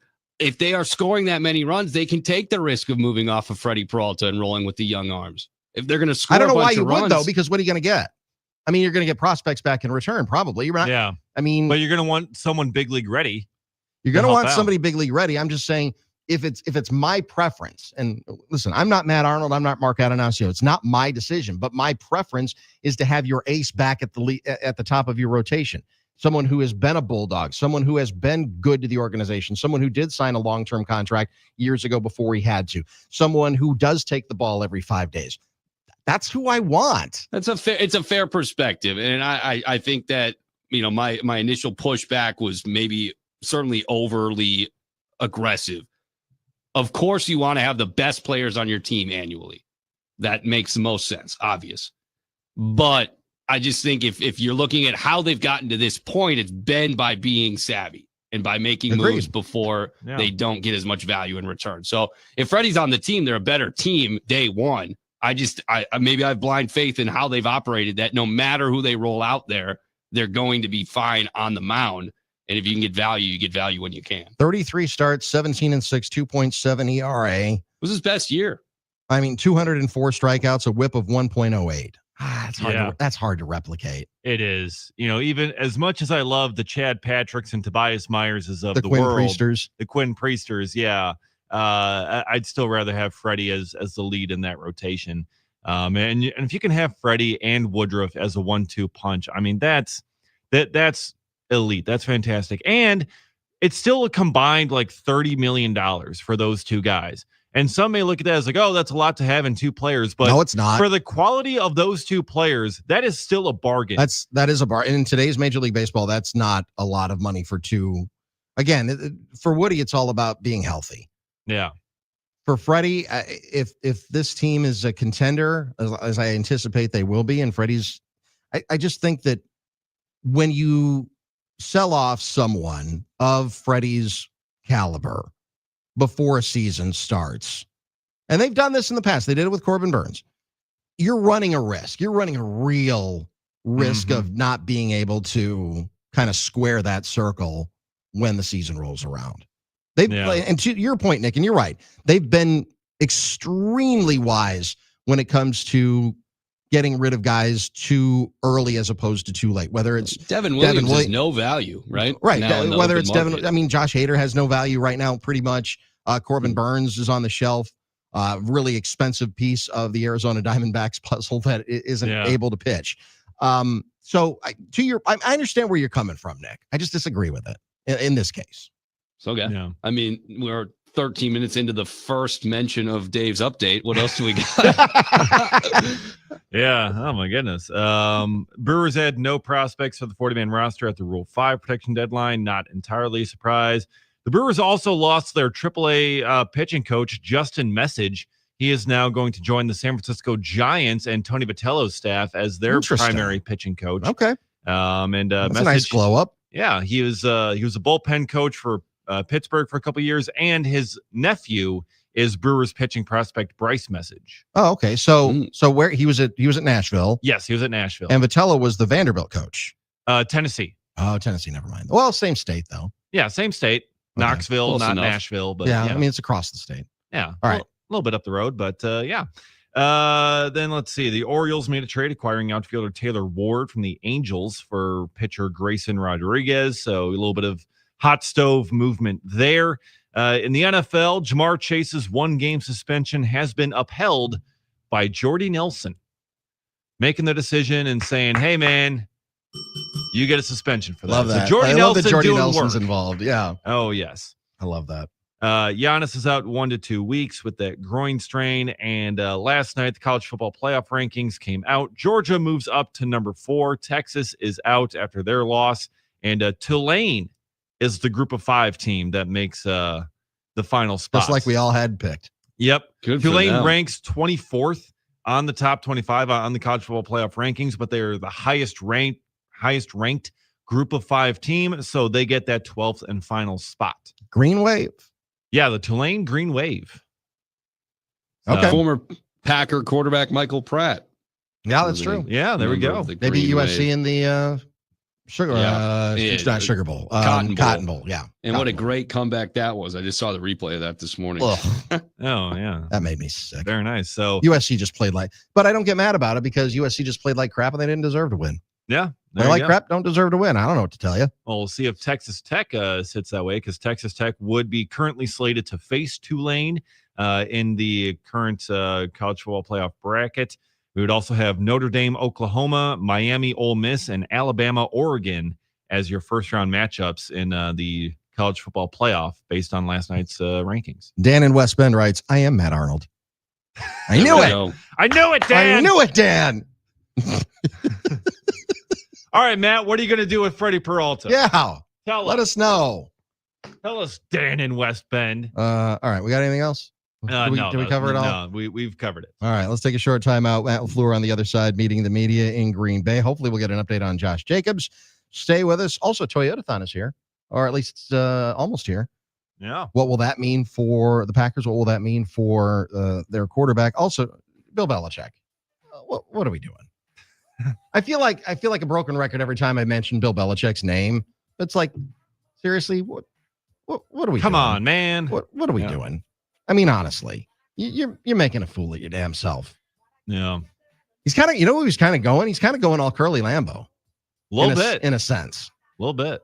We'll hit that coming up. But Matt LaFleur on the other side as he meets the media in Green Bay ahead of today's midweek, first of the week practice, getting set for the Minnesota Vikings coming up on Sunday. If you're in Milwaukee, you can listen to the game on the big 95.7. If you're in Madison, you listen to the game on 1310 WIBA as well as 101.5 WIBA FM, or around the state of Wisconsin, wherever you may be on the Packers radio network. I don't have, there's like 52 stations. I can't mention them all. Stay with us. It's D.N.D. on the game.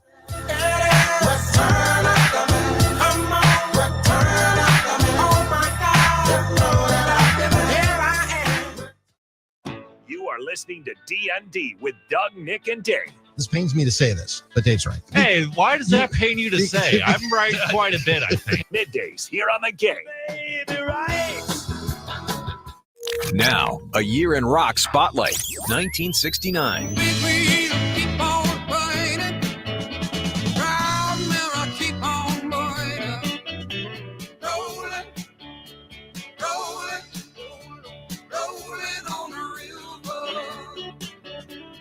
In January of 69, Creedence Clearwater Revival has a number 2 hit with Proud Mary. The Beatles performed live for the last time on the rooftop of Apple Records in London. And after touring as the New Yardbirds in September of 68, Jimmy Page renames the band Led Zeppelin and releases their debut, which goes top 10 in both the US and UK. Oh, good times, bad times, you know I've had my share. When my woman left home for a blind man, but I still don't seem to care. In February of 69, Detroit rockers MC5 released their debut album Kick Out the Jams on Elektra Records. Tommy James and the Shondells have a number 1 hit with the psychedelic-influenced Crimson and Clover. And San Francisco's Sly and the Family Stone go to number 1 with the single Everyday People.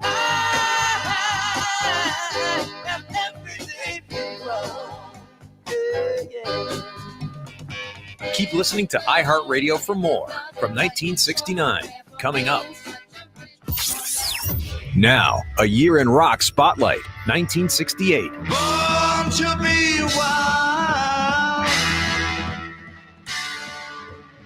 In January of 1968, Steppenwolf released their debut album, including the single Born to be Wild, which charts at number 2 in the U.S. Johnny Cash records 2 live shows at California's Folsom Prison, along with June Carter and Carl Perkins. Also in January, the Beatles are number 1 with Hello Goodbye. In London, they launched their own company, Applecore, with a store, a recording studio, and record label.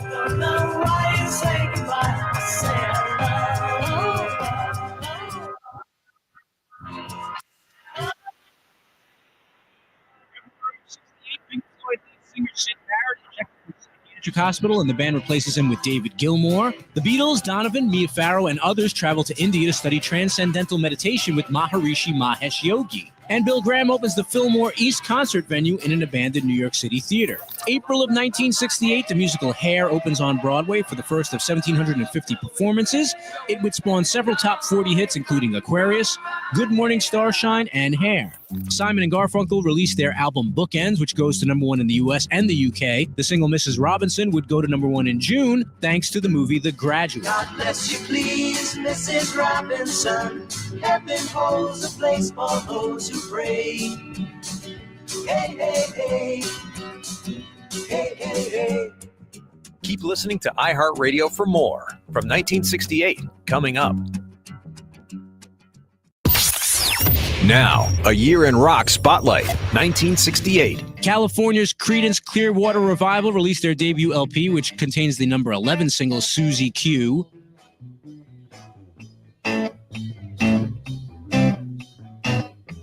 And in August, American band Tommy James and the Shondells have a number 1 hit in the UK with Moni Moni. It goes to number 8 in the US. And the Doors have their first number 1 album and their second and last number 1 single with Hello, I Love You. When she moves, my brain screams out this song. In November of 68, Van Morrison releases his second solo album, Astral Weeks, and Joe Cocker has a UK number 1 with his cover of the Beatles with a little help from my friends. Don't you know I'm gonna make you my friend?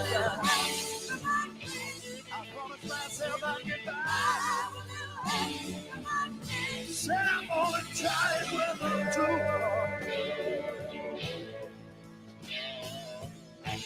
And in December, Motown holds the top spot with number 1 hits from Marvin Gaye, I Heard It Through the Grapevine, and the Supremes with Love Child. The Beatles released their first single on their own Apple label, Hey Jude, back with Revolution. The over 7-minute song went to number 1 in the US and the UK. Keep listening to iHeartRadio for more from 1968, coming up. iHeartRadio is the easy-to-use app for music and radio. Download the free iHeartRadio app today. We call it Wagertainment. All right, place your bets, place your bets. VSiN, every night at 6. Presented by Potawatomi Sportsbook. Bet above the rest on Fox Sports 920. iHeartRadio goes one-on-one with Bryan Adams to get a feel for when it all began for him musically. I was about 10 years old. I was given a Spanish guitar for Christmas.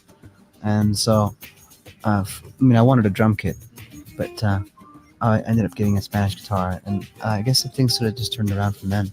Keep listening to iHeartRadio for more Bryan Adams and all your favorite artists.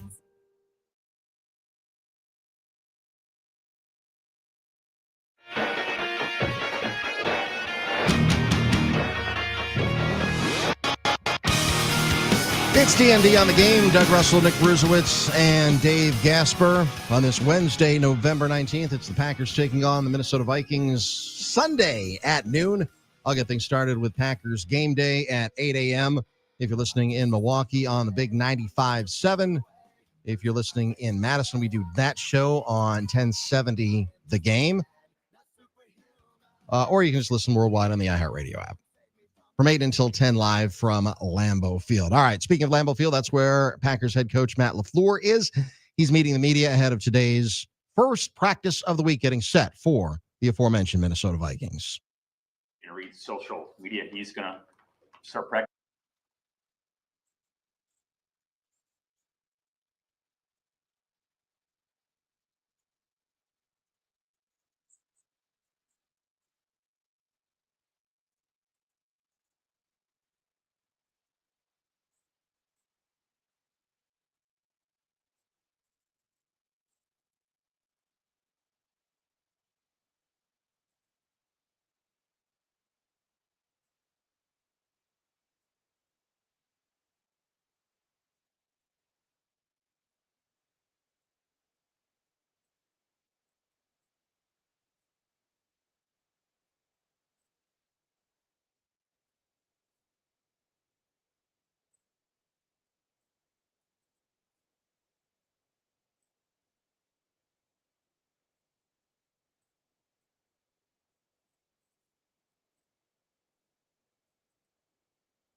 You guys good? All right. Thanks, Matt. You guys good?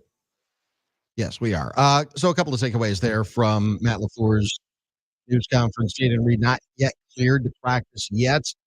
Jaden Reed seems to think, or at least he tweeted on his social medias that, I'm kind of getting ready, getting closer, getting anxious. LaFleur said, I know he's excited to get back out there, but didn't say exactly when that might be.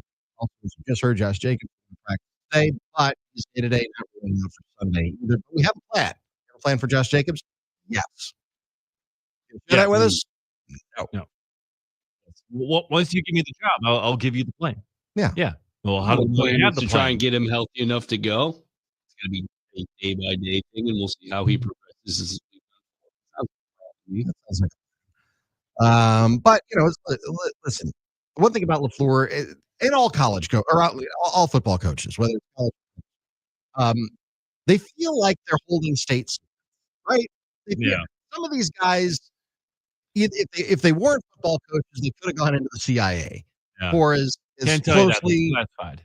Can't talk about that. I will go to my death rather than tell you whether or not Josh Jacobs is going to play on Sunday. We'll let you know on Sunday. We'll let you know when the enactments come out. It's 90 minutes before kickoff. So, just a few minutes with Matt LaFleur. We'll have Matt LePay on Friday. There we go. Chuck Freeman's going to come up in about an hour or so. As State is here in Madison. 7 games tomorrow and Friday. 4 tomorrow, and then 3 on Friday. Brewster's Bites coming up at the 1 o'clock hour. We've got another sports update with Dave Casper coming up at the top of the 12 o'clock hour. And Kim Scattaboo. Is there anyone who's more New Jersey? I know he's not from New Jersey, but he probably should be from New Jersey because I wouldn't even call it a controversy. I just think this can be a hit. And we'll talk about that coming up a little bit later on in the program as well. Also, what is the role that you play in your family's Thanksgiving dynamics? And I mean, that holiday's coming up. Do you get together with family? Do you try to avoid your family? You know, the busiest night I don't know if it's true anymore, but at movie theaters, you used to work at movie theaters, Dave. I did. So you know the answer to this. The busiest night that you guys ever had at the movie theater was when? Around Thanksgiving. It was Thanksgiving night. Yeah. Statistics show that people just want to get away from their families and not talk to them. Where do you go? You go to a movie where you have to sit in a quiet room for 2 hours. Yeah. The one Thanksgiving I worked when I was at the Frozen 2 came out. Wow. Let it be, man. Let it go. Let it go. Let it go. I'm thinking of the Beatles. Let it go. Let it Completely be. different. Let it be. I would love to hear Paul McCartney do Let It Go. Yeah. Or Kristen Bell sing Let It Be. Whichever. Yeah. That'd be. These are all great options. Yeah, we need that kind of crossover. I think Adina Menzel might sing "Let It Go." Yeah. Adele Dazeem, I love her. Yeah. John Travolta. Yeah. Close enough, man. I mean, there's a lot going on here. Movies. What movie even is there right now that people need to see on Thanksgiving? We Running did. Man is out. Saw the Springsteen movie. Oh, there you go. How was it? Okay. All right. It was all about how he went from being this worldwide pop star to like, all right, so what do I want to do next? And that's how the Nebraska came out. Because if you know anything about the trajectory of Springsteen in the 70s, huge. He was selling out stadiums and arenas. That was the era of the river. That was the era of some of the great songs off of the Born to Run album. But he needed something to bridge himself into the 80s, and that turned out to be the Nebraska album, which was, really dark. The song Nebraska is about a serial killer. Oh, lovely. But that's what came from some of those that became Born in the USA, which was one of his new albums as well. So it was interesting. Yeah. Jeremy Allen White, I thought, did a really nice job. That's good. Yeah. But we finally went to go see the movie. There we go. Maybe we need to get Matt one of these days. I'll have to get Matt on. Because got a new Now You See Me that's out. The second is out. I'll see the third edition of Now You See Me. Okay. I think Isla Fisher's back in it. She missed the second movie. Sure. I don't she's know. on the third Possible. one. That's a good film. It Yeah, was they're good. fun Yeah, little they're papers. entertaining. We'll get that. So Yeah. do that. All right. We'll also take more of your messages on the talk text line 877-794-1973. We need to hear about your messed up things that we were talking about earlier in the program as well. We'll tie it all together. We still got about 2 hours and 20 minutes to go to kind of put a bow on this thing and send it off over to the library like we always do. Oh, yeah. This has been an interesting show. It really has. It really has. But it's been fun. It has been fun. That's what we try to do. That's what next fun facts with Dave. Yes. Giannis will be out for a couple weeks. We'll talk about that coming up as well. Fun. All right. D.N.D. Doug, Nick, Dave, on the game. Stay with us. Whisper words of wisdom, let it be.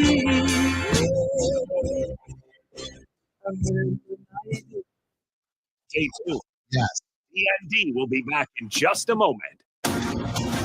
Looking back at the world of sports, it's the iHeartRadio Weekend Sports Time Capsule. What's happening, fellow sports fans? It's Andy West. I'm here to take you on a journey back to this week in sports history. We start off in 1914. Babe Ruth makes his MLB debut, pitching a 4-3 Boston Red Sox win over the Cleveland Nats at Fenway Park.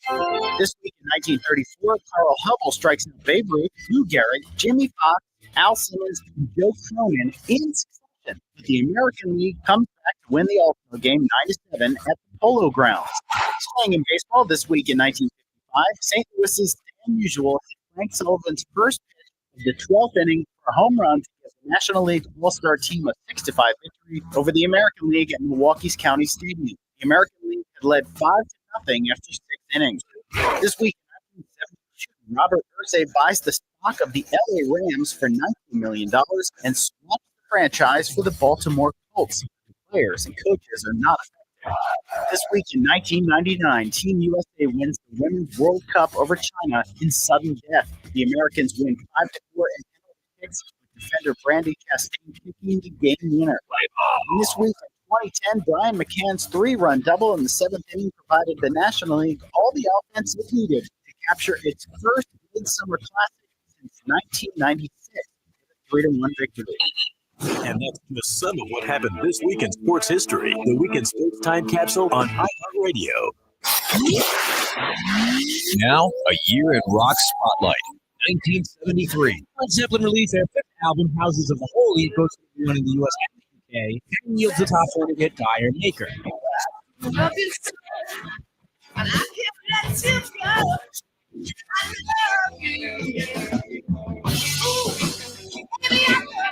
The Doobie Brothers released their top 10 album, The Captain and Me, with the singles Long Train Running and China Grove. And in June, Joe Walsh and Barnstorm have a top 10 album, with the singles Rocky Mountain Way. Also in June of '73, George Harrison scores a #1 single, Give Me Love, from the #1 album, Living in the Material World. And Chicago's 6th album goes to #1 with 2 top 10 hits, Just You and Me and Feeling Stronger Every Day.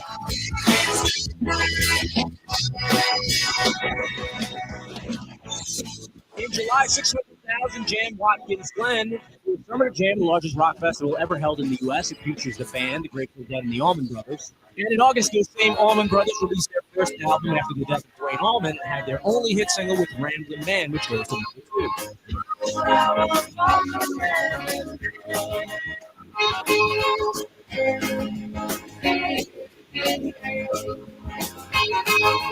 Keep listening to iHeartRadio for more from 1973. Coming up. Now, a year in rock spotlight. 1972. We were singing bye, bye,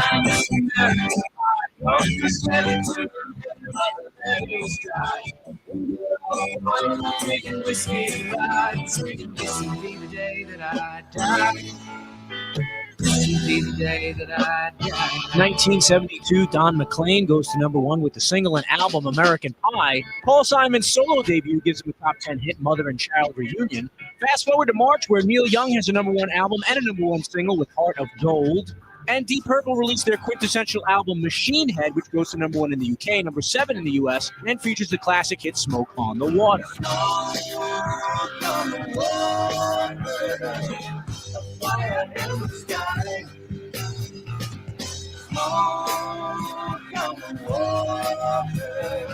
Also in March, the band America releases their debut album. It goes to #1 and yields a #1 single with Horse with No Name. I've been through the desert on a horse with no name. It felt good to be out of the rain. In the desert, you can't remember your name, 'cause there ain't no one for to give you no pain.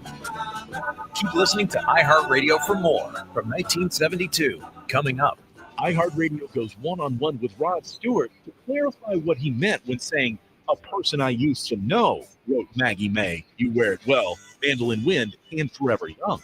That was probably during the period where I thought that songwriting had somehow gone away and eluded me, showed off somewhere. I'd look back in wonderment and think, how did I write these songs? Because some of them are pretty good. But then I had to bring up my old mate Jim Criggin again. He came along and he inspired everything. He was the catalyst. So it fired up the required elements in me to start writing again. Keep listening to iHeartRadio for more Rod Stewart and all your favorite artists.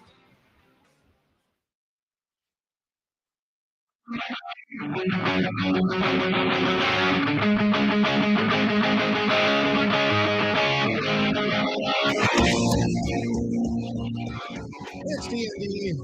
for Wednesday. Nick and Dave. The NicolaLaw.com talking text line always open to you at 877-794-1973. Chuck Freeman will join us in less than an hour from now. Football Friday night. State is tomorrow and Friday at Camp Randall Stadium. If you've never been to State, I wouldn't recommend it because I think State's fun. Yeah. You get to see all of the high school kids that are there, and especially if your team is in it. If your team's not in it, my team's been in it. I say my team. We've been there once in my lifetime. It was when I was 10. So it was been a while. They're due. No, I would say they're due, but I don't know. You can go back. Although the head coach leads the victories they need. Well, I'm not a football coach.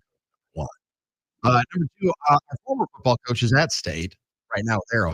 Nice. Matt Harris, who Waukesha North alum, saw what was in front of him. He's coached 2 NFL players, Coach Radike, Coach Will McDonald, and now he's at Arrowhead, and they're at State. Yep. There you go. No, I mean, it's Arrowhead. Yeah. What are you going to do? Billy's got to be proud. Billy's got to be proud. He's over there. So I get it. If you had the opportunity, I told Matt this because he was like, "You okay with going over to Arrowhead?" Like he didn't need my permission by any stretch of any. He needed your blessing. He didn't. Well, but he didn't. But he asked. I said, "Listen, I get it. You're going over to Arrowhead. You got all the advantages in the world. You got state-of-the-art high school facilities, maybe the best high school facilities in the state. You got the backing of the entire community there, Waukesha North. So he's doing very well for himself. So I will, by extension, be rooting for Arrowhead. Even though I'm not an Arrowhead guy, but I'm, Matt's a good guy. There you go. I wish him well. Arrowhead. I will not. Oh, I'll be here. Metaphorically. Metaphorically, sure. Yeah. I'll be here. We'll have games on us. Oh, yeah. Be able to watch. They're the last. Oh, yeah. Looking forward to that. We'll talk to Chuck coming up a little bit less than an hour from now. On the talking text line, let's see. Your role, Salon. He writes his role is to relax, socialize, and drink for Thanksgiving. What is your role, Dave? Oh, man, I wish I had that. So my role, well, at least this year Thanksgiving, it's going to be the one who shows up late after the Pack games, dinner connection started once I'm finally there. My role is to eat 3 plates of food and then fall into a food coma while everyone else is cleaning up and doing other stuff. So I'm just so you're the sloth. Kind of, yeah. That's your role is the sloth. Basically, yeah. My role is the guy who complains about the food because I was. Yep. And then you make pizza. And then I make my own. And then everybody kind of looks at me and is like, "You're really still doing that?" I'm like, "Yes, I'm really." 12? No, but here's how I lay this out. If you're new to this, listen, if you're not new to my disdain for Thanksgiving food, I apologize because I'm plowing over, already grass. That having been said, in this wonderful country of ours, where we have all the freedoms that you could possibly ever want, that you could, have your own manifest destiny, that you could, if you are someone who immigrates to our country, $10 in your pocket, you can become a billionaire like Mark Lazary, for example. With all of the wonderful freedoms that we have, we celebrate that on Thanksgiving. We celebrate how our ancestors came over and we became a country, and we're thankful for that. And when you're the most thankful, you should be able to celebrate it however you want with whatever you want to have to eat. And if that's turkey, that's fine, I suppose. But would you have it any time else?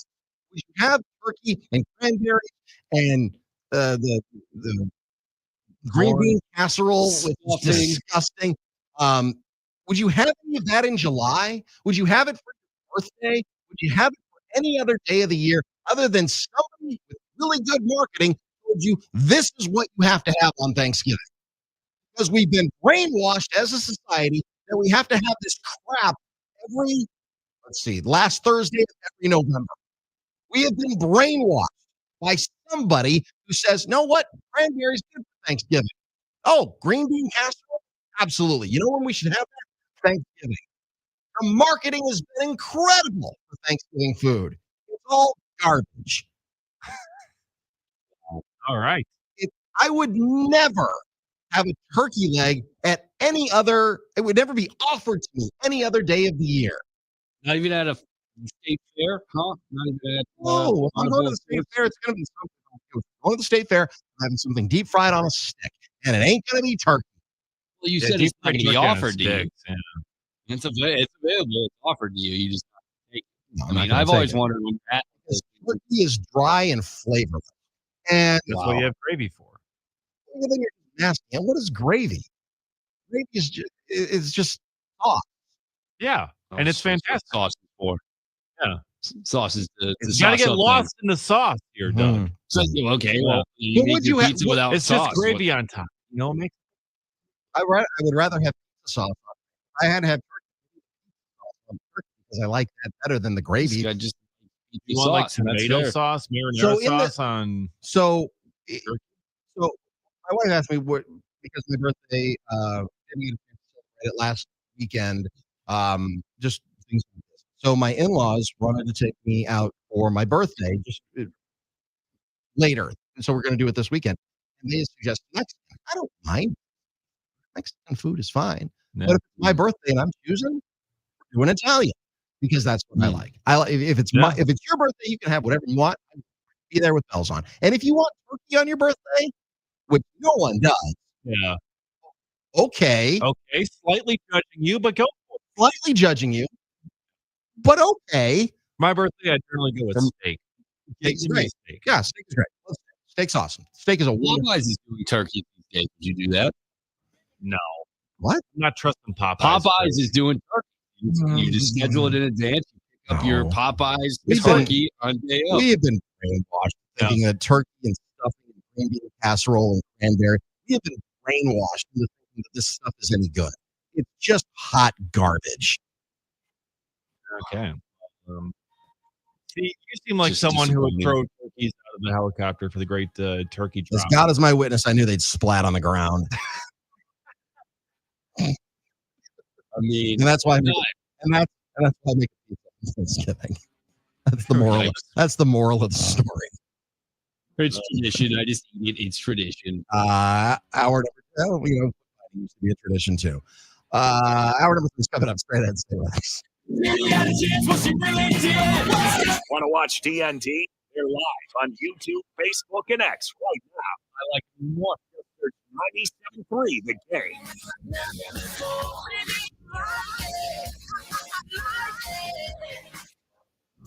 Now, a year in rock spotlight. 1973. In November of 73, Billy Joel's second album yields a minor hit with Piano Man, which goes to number 5. Sing us a song, you're the piano man. Sing us a song tonight. Well,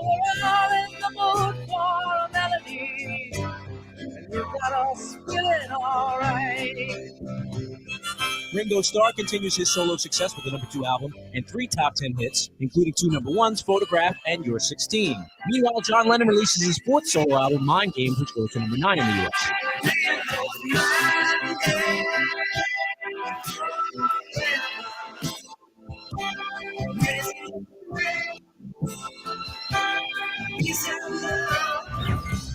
And in December, the single Taking Care of Business drives the second album by Canadian rock band Bachman Turner Overdrive to number 4. Emerson, Lake and Palmer released their 4th album, Brain Salad Surgery, which goes to number 11.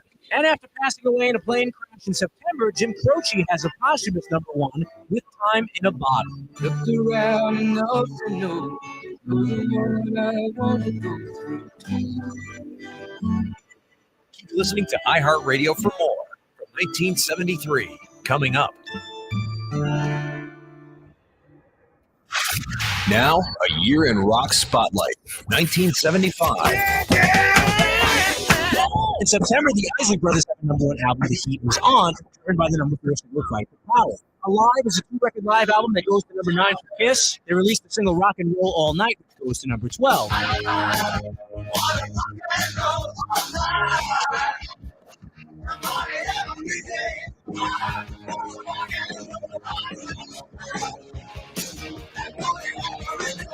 David Bowie switches to Philly Soul on the LP Young Americans, featuring the number 1 single Fame, which was co-written by John Lennon. UK rock band Frog had to have a top 20 hit with Slow Ride from the album Fool for the City.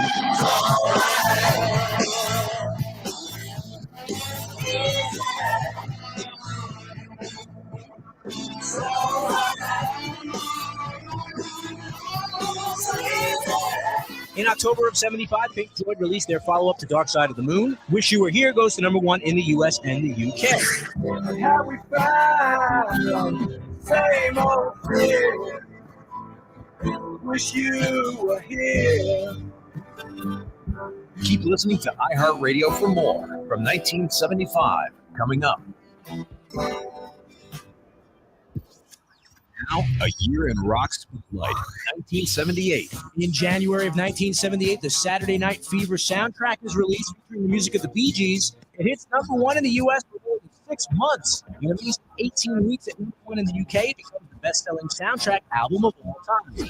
In February of 78, Pasadena, California hard rock band Van Halen released their self-titled debut album. It hits number 19 on the charts. The cover of the Pink's Really Got Me reached the top 40 at number 36.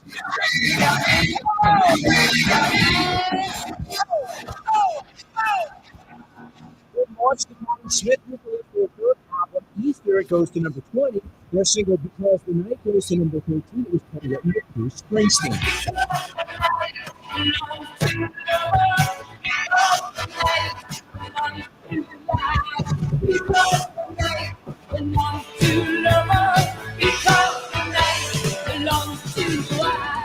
In May of 78, Detroit rock singer Bob Seger releases his 10th album, Stranger in Town. It goes to number 4 in the U.S., yielding 3 top 20 singles, including Still the Same, which also goes to number 4. Are you still the same? Keep listening to iHeartRadio for more from 1978. Coming up. iHeartRadio goes one-on-one with Elton John to reflect on a day in the life of writing and producing the Goodbye Yellow Brick Road album in France. We all stayed at the Shadow in bedrooms, along with my producer, Gus Dudgeon, and Bernie, who wrote the lyrics. And I used to get up, and same time as Bernie, I went down to breakfast. Bernie would be typing, not Bernie Taupin, and he would give me a lyric. And I would have my breakfast, and I would have a croissant, and wander over to the electric piano. We had our instruments set up around the breakfast table, a guitar amp, a bass amp, and a drum kit, and the electric piano, and a mic. And I would sit down and write a song to those lyrics. Hence, then, could I wake the band up, because I'd be playing and singing, and they'd come down and having their breakfast, or even before they started, they would join in, and we would write the song straight away. After we'd finished, we'd go straight over to the other side. Maybe we write 2, but mostly 1. Start the day off with a song, and go off to the other side of the courtyard to the studio and record the song, and then write in the studio. Keep listening to iHeartRadio for more Elton John and all your favorite artists. Listen to us live 24/7 on the iHeartRadio app and watch our shows each weekday on YouTube, Facebook, and X. We are the Game. Woo! He's very knowledgeable, very intelligent guy, very personable guy. Here's Dave Gasper. Ladies and gentlemen, he's back.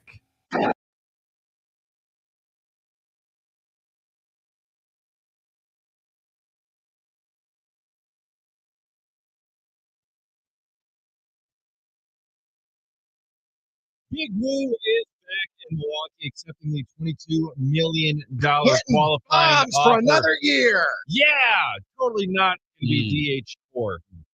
But he was one of 4 players yesterday who accepted the qualifying offer, including Gleyber Torres of the Tigers, Trent Grisham, old friend of the New York Yankees, a career 218 hitter, signed the qualifying offer from the Yankees there, returns, and Shota Imanaga returning to the Cubs, Nick.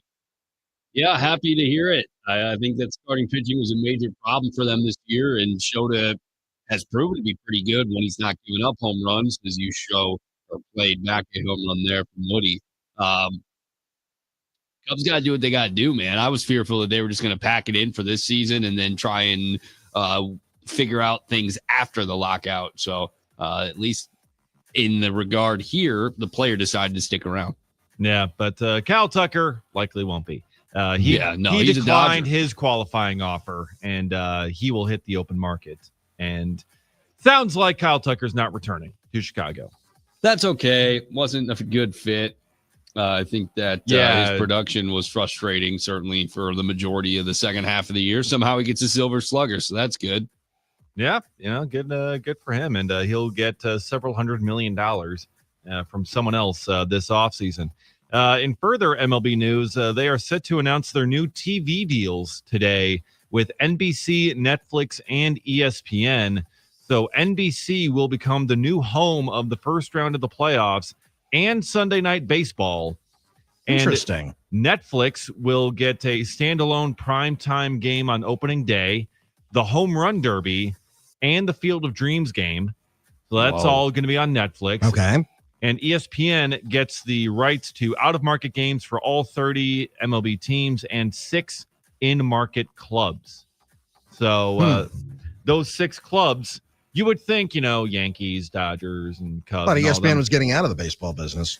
Oh, I thought so, but they wanted to get back in. I guess it's just going to be a different kind of deal.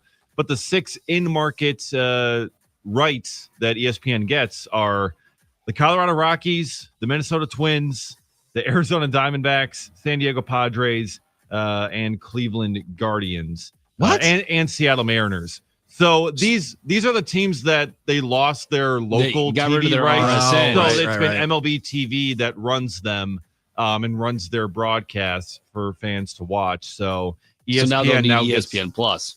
basically is what it's going to be. But ESPN has not decided how it will sell MLB.TV, which is how those rights have been distributed recently. But it's expected to be at the same $150 per year that subscribers paid when it was under the league's control.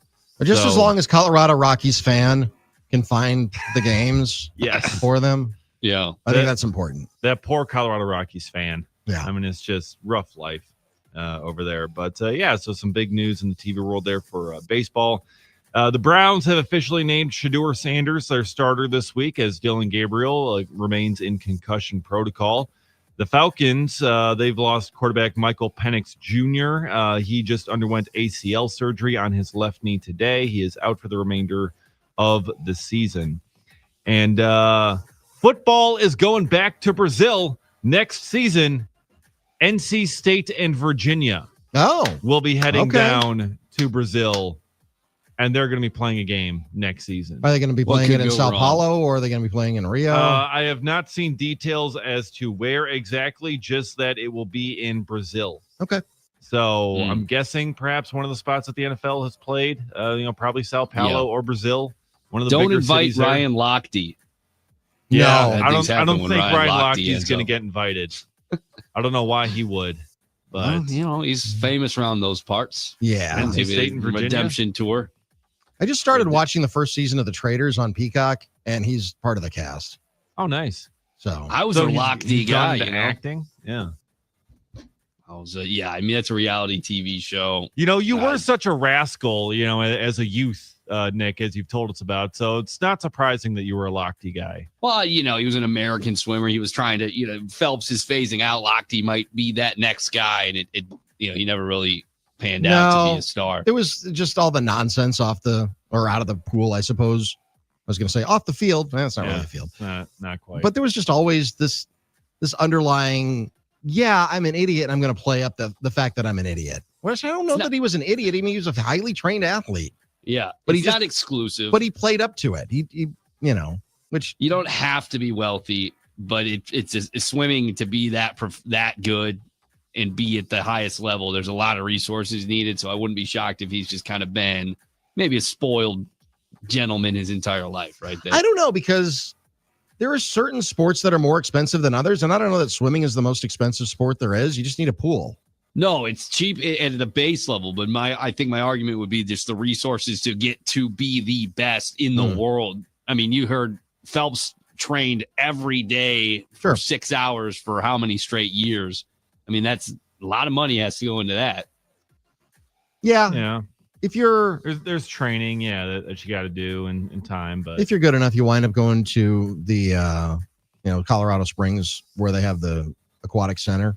Yeah. He Lochte, born in Rochester, New York, grew up in Daytona Beach, Florida. So, you know, he's just a Florida man. Okay. He's just another one of those Florida man stories that you see all the time. Yeah. But I mean, when it comes to like some of those guys like Phelps, I mean, 6'4", he's like double jointed and like all this stuff. Like it's just a physical anomalies, abnormalities in his body. But he's the greatest of all time. I mean, I think that might be.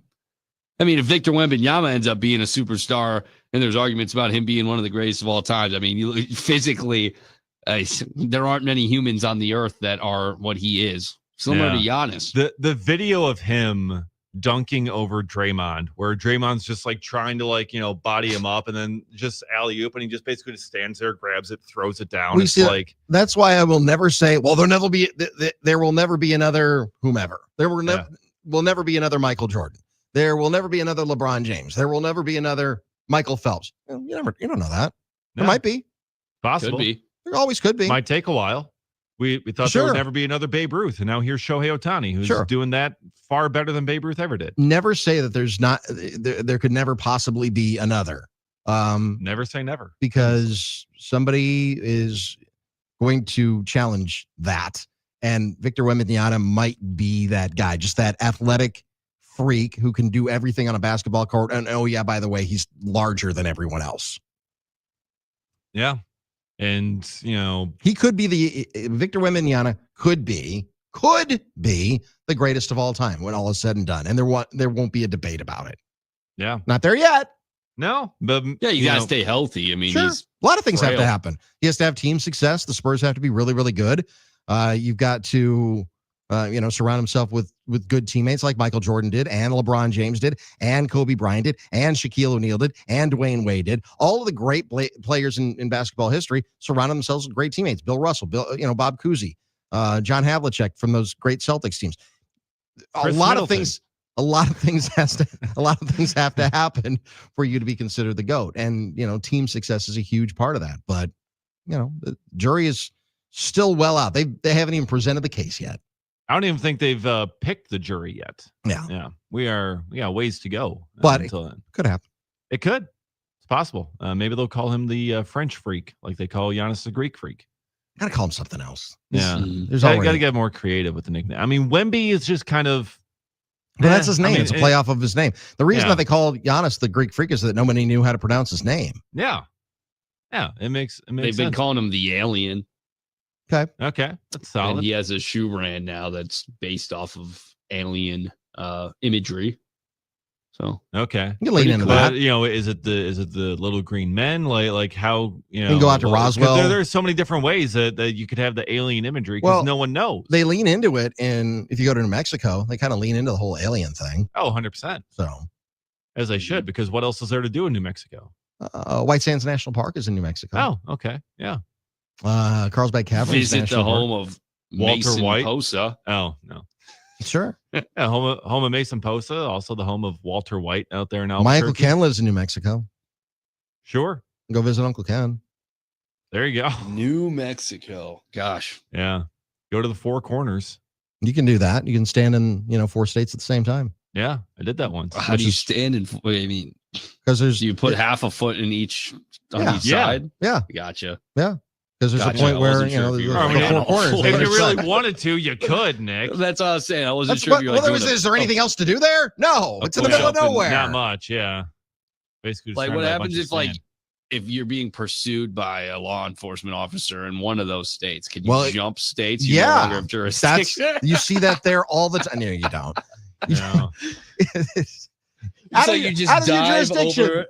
Yeah, you dive over the boundary, and you're now in the other state. You not can't your get me. jurisdiction. You're actually on Navajo land, so Yeah. there are Yeah. different. There are different rules. Yeah, tribal police is going to come get you. Yeah, and tribal police. They does don't not play. Well, they don't. Number one, they don't play, and they also don't recognize or are required to recognize the state boundaries. Yeah. If it's the Navajo Nation, you may be standing in 4 states at the same time, but you're in Navajo country. Yeah. And there are treaties. There are. Just saying. So you're not going to win. You're going to get thrown into another box, just like middle school. Can't put me in a box. But they did. But they did, as we found out earlier. Did we get everything there, Dave? Yes. Okay. Yes, we did. To the talk and text line. Let's see. Mailman Jeff, have you seen the new National Lampoon's Vacation? No. The go-to Thanksgiving dinner is cranberries from the can, that red slime gelatin. No. I have seen the movie, and that's where I'm basing my opinion on that. I loosely remember that being part of it. Oh, is that They go to the one fort. with Christina Applegate? Ed Helms. And Ed Helms? That's like 10 years old. Yeah. Is that new? But it's the I newest. mean, I guess the newest. Yeah. But something happens there at the Four Corners. I don't remember what, but something does. Oh, okay. Let's see. Unnamed in the 920 says, I agree with Russ Douglas on this one. It's just Doug. Thanksgiving meal, highly overrated. Turkey is ass. Whoa. Flavorless, dry meat that no one can ever cook properly. Rather have fried chicken or anything else. Well, read the text above that. Or I could be in denial. Yeah. Wayne in Nash Vegas, the turkey from Popeyes is great. It's deep fried and juicy and tender. That's what I used to do until I got my Traeger. Now I smoke mine. Do you have it in July or January or? I'll occasionally have turkey sandwiches. Okay. You know, sometimes I have cold cut turkey every day of my life. So there's every day. Wow. I eat the almost identical lunch every day I pack for work. It's a turkey, ham, and cheese and bread. That's why I eat. Processed meats aren't the best thing in the world for you, but I love the salt. The sodium's great for you. The preservatives are all fantastic. Yeah. It's yeah, no, like turkey sandwich, like sometimes like for the Packer games, we get the cousin subs and they got the turkey sandwiches in there and I'll grab a couple. Okay. I will say that if the turkey cold cut sandwiches are passable, they're not my favorite, but they're passable. But like when somebody just drops a bird on your plate, yeah, turkey's ass compared to the other birds that we'd eat. Yeah, I mean, chicken is okay. I like chicken. Yeah, chicken's good. Yeah, I could eat chicken pretty much every. What about duck? I don't know that I've had duck. Yeah. Zach in Duck's not too Sheboygan. shabby. Zach in Sheboygan writes, I do not like holidays in general. Okay. Thanksgiving is cool because I partake in 420 festivities. You do you. But Doug is definitely the Grinch of Thanksgiving. Listen, I'm a Thanksgiving truther is what I am. I'm the one guy. And I've started to get a little bit more support on this over the years. That if you look at just Thanksgiving food, traditional Thanksgiving food, it is the benefit of decades, maybe centuries of outstanding marketing. I will, hats off to the turkey lobby. Hats off to the folks who are pushing green bean casserole and that gelatin slop cranberry garbage on you because they've got you schnocked into believing that it's actually something that is edible and something that you like, because I promise you, you don't. You don't like it. You feel like you need to eat it because it's Thanksgiving and it's tradition. Well, give some thanks, Doug. It's Thanksgiving. Oh, I love Thanksgiving. That's what I'm doing. I'm giving thanks by eating something that's actually tasty. That's my thank. That's my. I'm giving thanks to the Italians. I'm giving thanks to the freedom to choose to not have to eat this garbage that's put in front of me. This garbage bird, this garbage gelatin, this garbage. Oh, we got green beans, but they're soggy. So let's just put them in some sort of baked thing. And then just make them even soggier. I'm with you on the green bean casseroles. Terrible. No Okay. thanks. 0 out of 10. Okay. No stars. Stuffing pies, is I like wet rolls. bread. Yeah. You gotta eat through the stuff to get to the other stuff, and the other stuff's good. The desserts are all good. I'm sorry. Yeah, the desserts are really good. Well, except for I mean, pumpkin pie. Pumpkin pie's trash. What? Oh, okay, Oh, It's just okay. it's bordering on like. Okay, just- now this is getting a little bit out of hand. It's though. okay. Doug, I wasn't a pumpkin pie? guy. I was not a pumpkin pie kid, and then I grew up and I realized that flavors and it's pretty good. So now I Cherry enjoy pie. it. Give me a cherry pie or an apple pie. Is there nothing more American than apple pie? Thank you. The answer is no. There's nothing more American than apple pie. Baseball. I will have Chevrolet. Sure. Fireworks. Yeah. And apple pie. Freedom. That's freedom. That's right. Nothing Yeah. says Thanksgiving in America better than the most American dessert you can possibly have, and that's apple pie. Yeah. I love I apple love pie. Apple pie. Darn Love it. right. There we go. Again, I'm not going to hate on apple pie. The apple pie, yeah, fantastic. I will definitely have some. But also pumpkin pie is very good as well. But yeah, the mashed potatoes I love. I mean, I will get several servings of mashed potatoes because how can you not love potatoes? You get corn in there as well. You get rolls. Yeah. Got all the Corn has no nutritional value, by the way. Yeah. Yeah. Well, That's it's right. still tasty. It's healthy for you because your body doesn't break it down. That's why Back row Beth writes on the talking text line, at our Thanksgiving, everyone makes their own pizza. I make the crust I make all the crust by all the toppings, and everyone builds their own. Now that's Thanksgiving right there. You know what America is? America's choice. America is, manifest destiny. America is, make your own way. Yeah. Or in this case, make your own pizza. There you go. Make your own Italian food. That's Sure. America. Yeah. That's amore. Joe in Pike Lake, some people turkey hunt, you child of the asphalt. Child of the asphalt. Now that's a fantastic. Listen, I get insult wild to it. turkeys running through my yard literally every day. Oh yeah, I see them all the time. There are turkeys all around where I live, and coyotes. Let's see. Matt in Racine, Doug the Plug. I don't know what that. I know there's a Doug the Pug. Maybe he just misspelled. Speaks for everyone. No, you're the plug. A plug is like the guy that's got you. Like, he's my plug. He's got my drugs. He's got my whatever I need. He's the plug. Doug the Tell this. Plug. Oh well, he also says, tell this plug to chill out. Nobody wants to hear the yelling. Wow. Well, no one. I mean, you're starting to convert some people. Aaron from Fondy, converting him. Jim and Oshkosh, 101% correct on Thanksgiving food. Trash. Madtown Ryan brings lasagna every year to Thanksgiving. Ooh, okay. Eat. I like it. You don't get everything you want in life, though. So Thanksgiving is a good, necessary lesson annually for young people. That they don't always get what they want. They can't always have pizza and burgers and tacos. Okay? But also you're gonna have turkey, and you're gonna like it. Yeah, but also there's a bunch of other sides as well, so you can at least have something with it. Sure. Yeah, have little pizza slices. Have little I don't consider that a side, but sure. It can be. Can be. But it's like little pizza pockets. You could have, that you serve at the Super Bowl. Whatever you would eat for the Super Bowl, I think is what you should eat. The Super Bowl is another quintessential American holiday. Whatever you eat for the Super Bowl, I think you should have on Thanksgiving because America, choice. America. Freedom. We need a bald eagle screeching somewhere. Do we have that in the sound? Probably effects do. here? I don't know. But that's, yeah. That's where I'm at with that. That's where, yeah. And Thanksgiving, I just look forward to it because I can just eat a bunch. Sure. Like, you gotta have the stretchy pants, gotta have the sweatpants, to have a lot of room. Like, I don't want to dress up nice for Thanksgiving, where it's because you got so much food that you got to eat. You gotta have some room there in the waistband, because otherwise it's going to get very uncomfortable very quickly. Madtown Ryan writes, it's not brainwashing, it's just tradition. But I agree, I do not like Thanksgiving food. And that's the one who brings lasagna every year to Thanksgiving so he can eat. So, I mean, I think there's some brainwashing that's involved with this. Because I think we should all think for ourselves. And Dave, you brought up the steak. If whatever you would have, listen, if you're going to get the chair the next day and the warden says, what's your last meal going to be? Ain't nobody picking turkey. Probably not. Nobody's picking green bean casserole. Nobody's picking that sloppy gelatin. Nobody's picking any of that. So when you do celebrate your freedom, as opposed to the day before you get the chair, you should pick what you want to eat. Yeah.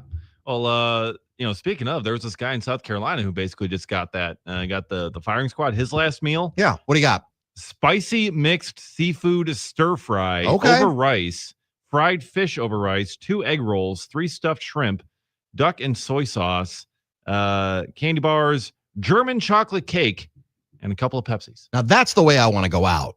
Yeah. That's a good way of going out too. Yeah. Yeah. Anyone out there listening that is about to have their last meal, please. Anyone on death row, let us know what you're actually thinking. If you knew anyone on death row, let us know what they consumed. And we'll feel if we like what they chose or not. We'll rank rate their orders. Allie in Appleton writes, whatever Thanksgiving food you don't like, put more gravy on it and it'll be fine. Yeah, there we go. Doug doesn't like gravy. More gravy. Marinara sauce. I'll bring my own. I'm not opposed to bringing my own. Yeah, you got to have enough sauce on a pizza because otherwise it's just. I know. I had usually. So the place that we go to for takeout pizza, usually they do the sauce really, really well. They screwed up the pizza this time. There was hardly any sauce on it, and they forgot the sausage. Oh no! I was like, that's disappointing. It's like the best pizza in town, and they screwed up our pizza. Oh, it was. That's the worst. Yeah, because I've had that sometimes too when I try and order pizzas or whatever else, and it's like some places you go, it's like there is not enough sauce on this. Like it is just dry, and it's like, now it's not even fun. Todd in Binghamton writes, chicken is ass. I mean, it can be. There are a lot of people. It depends on how you do chicken. Yeah, a lot of people don't like chicken, but we eat more chicken than anything else. Yeah, that's the one thing that tastes like chicken. Let's see. Pilot Mike, we smoke salmon, brisket, ribs, etc. Put them all in at different times and taste them all day long watching football. Mike in lacrosse, I don't do this often. Oh, there we go. Standing ovation. That's how we do it. That's the way it's supposed to be done. Yeah, get me some brisket. You smoke some salmon, you smoke some brisket. Listen, it doesn't have to be pizza. Not everybody's favorite food is pizza. I get that. Like I said, Dave, you said steak. I'm absolutely cool with that. I love steak. Love a good steak. Yeah. Nick, what's your favorite food? Burger. There you go. Nice cheeseburger. More cow. Absolutely. More cow. Yeah. Yeah. What if I was like turkey? If I just said turkey, then I would know that you're a big fat liar.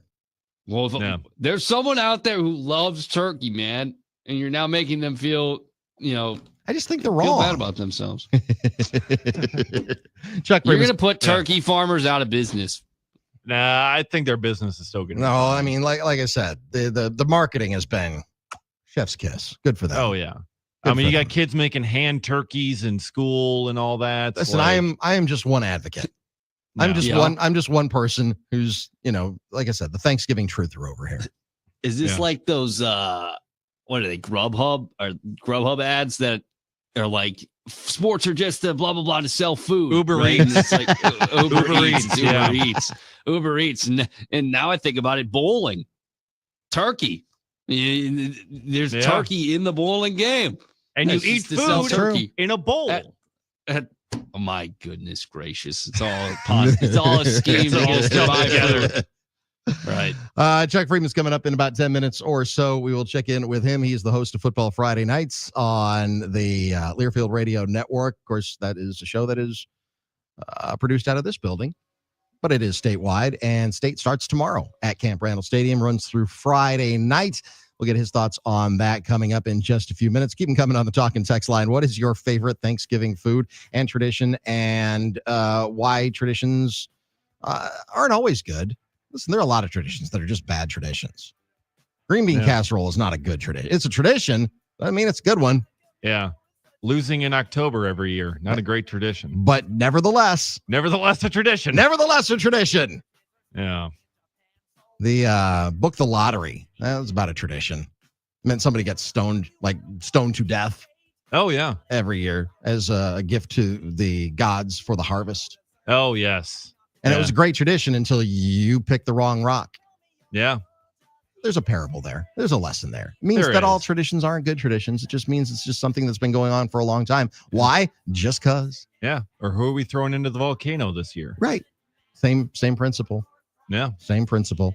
All right. It is D.N.D, Doug, Nick, and Dave here on the game. Chuck Freeman coming up, like I said, in about 10 minutes or so. Stay with us. It's the Game Radio Network.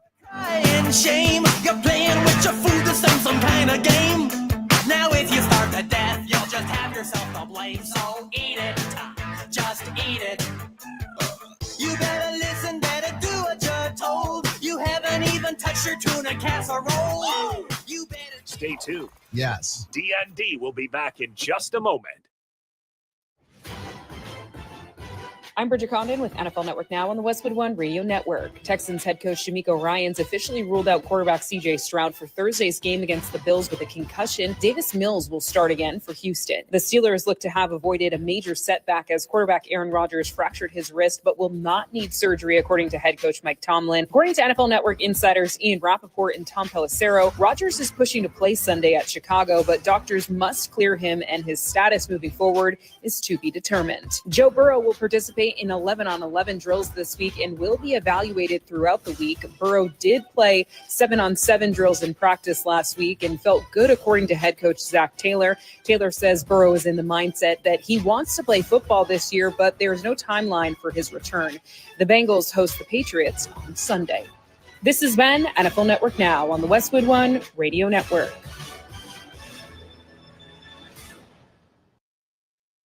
For nearly 2,000 severely injured veterans, everyday life has become filled with barriers. So we build specially adapted homes at Homes for Our Troops. And thanks to our donors and supporters, this life-changing gift of freedom is provided mortgage-free to these veterans. But we need you to join us too in completing this important mission.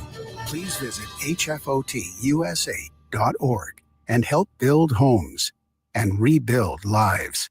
Are you a parent of a 2 to 8-year-old? Listen closely for an exciting offer, then head to abcmouse.com/radio to learn more. By now, you've probably heard of ABC Mouse.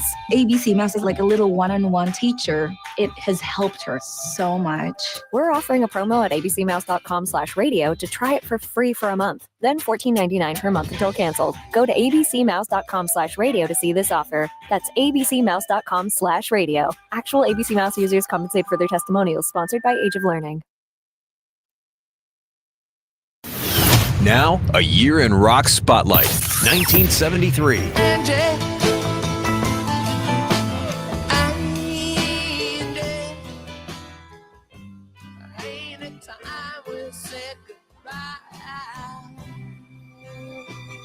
The Rolling Stones are back on top with the #1 album in the US and the UK and a #1 single, Angie. Come on, baby.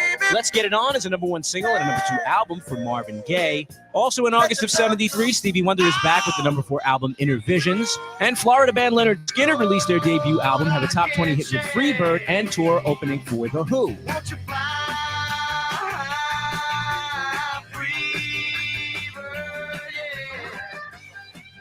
Fast forward to October, where on their 8th album, the Steve Miller Band debut a smooth blues rock sound and scored #1 hit with The Joker. I'm a joker, I'm a smoker, I'm a midnight toker.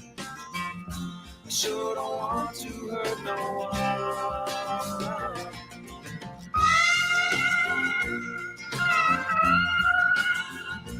Keep listening to iHeartRadio for more from 1973. Coming up. Now, a year in rock spotlight, 1974. All the band on the run.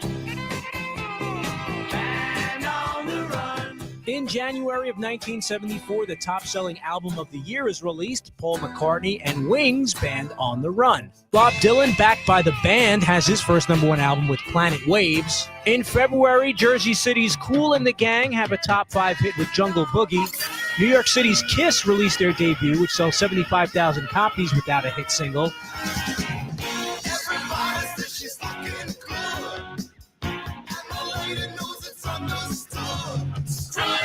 In March of 74, Canadian band Rush released their debut album, get a new drummer, and go on their first U.S. tour. David Essex has the first of many top 10 hits in the UK and his only U.S. hit with the single Rock On, which goes to number 5.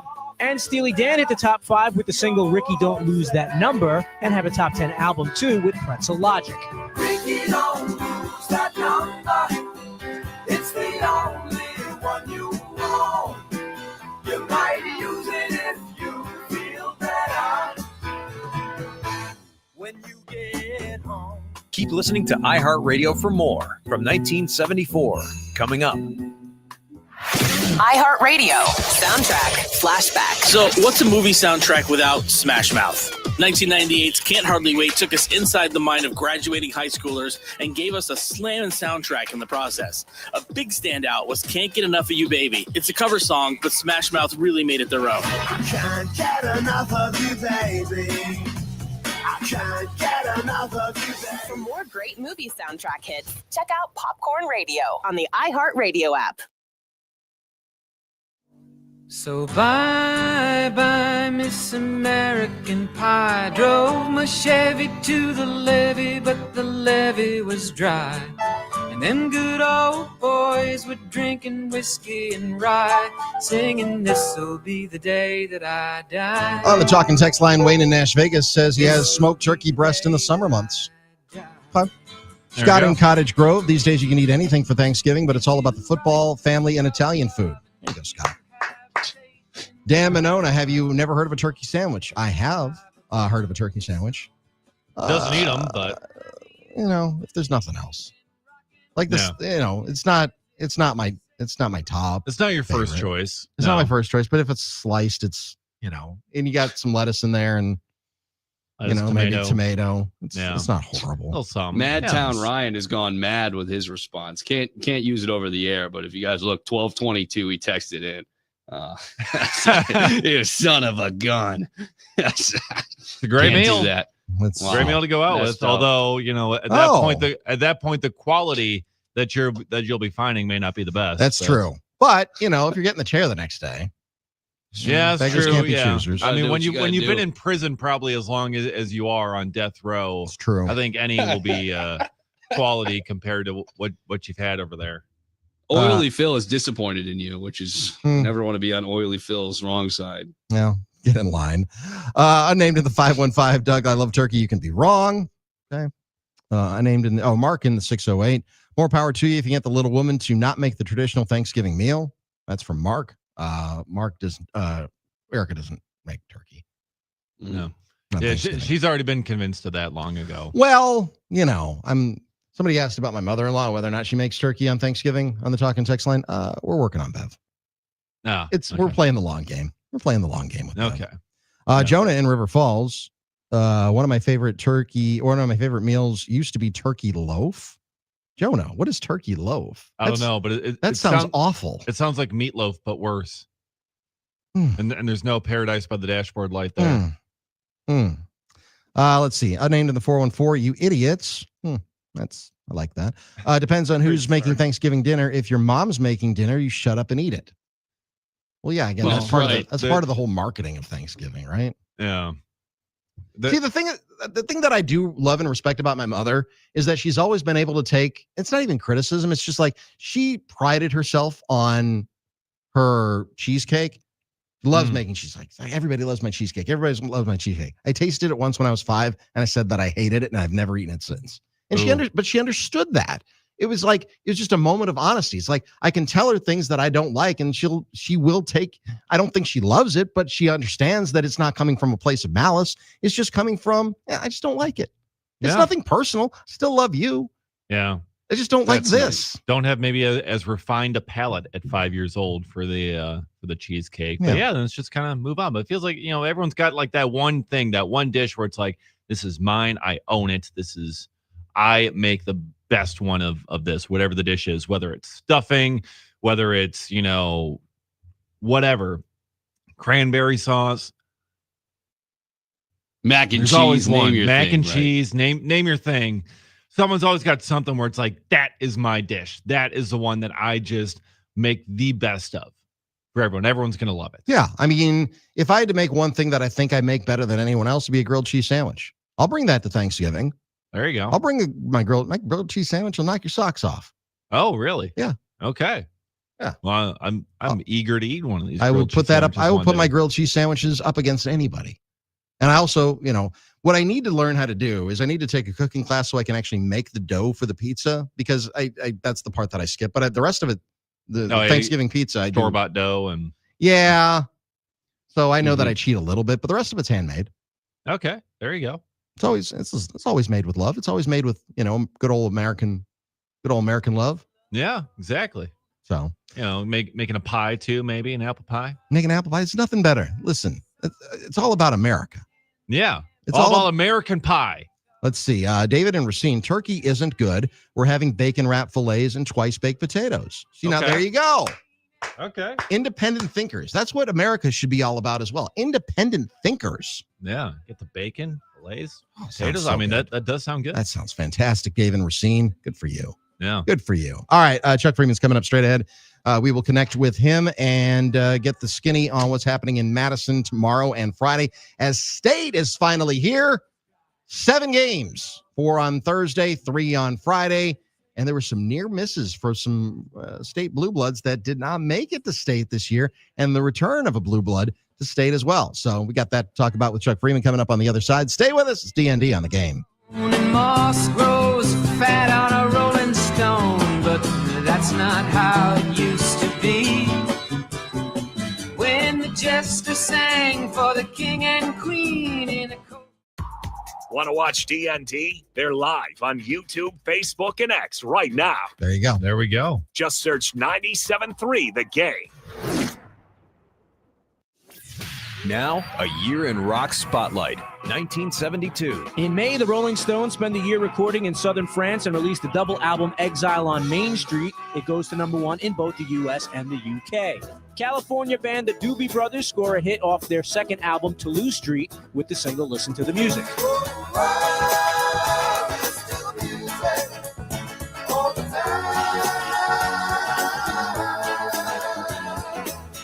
More from the summer of '72, Curtis Mayfield is back on the charts with a soundtrack for the film Superfly. The album yields 2 top 10 hits with Freddy's Dead and the title track. And former Zombies keyboardist Rod Argent has a hit album and a #5 single in the US and the UK with Hold Your Head Up. Hold your head up. Hold your head up. Hold your head up. Hold your head up. Harry Chapin's performance of the song Taxi on The Tonight Show 2 nights in a row leads to a hit. And struggling UK band Mott the Hoople get help from fan David Bowie, who produces their album and writes them a hit, All the Young Dudes, which peaks at #3 in the UK and in the top 40 in the States.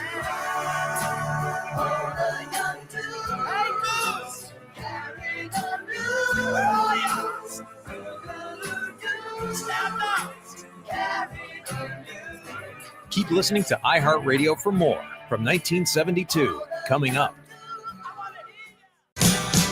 Now, a year in rock spotlight, 1978. In June of '78, Darkness on the Edge of Town is released, Bruce Springsteen's follow-up to his breakthrough album Born to Run. The album charts at #5. In the darkness on the edge of town. In the darkness on the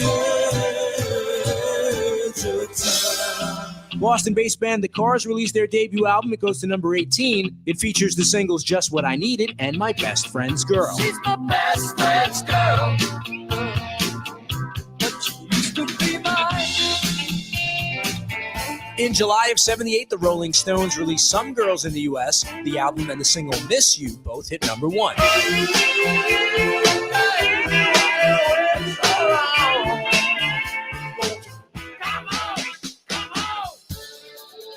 In August of '78, Boston released their sophomore album, Don't Look Back. The album goes to #1 in the U.S., selling 4 million copies in its first month.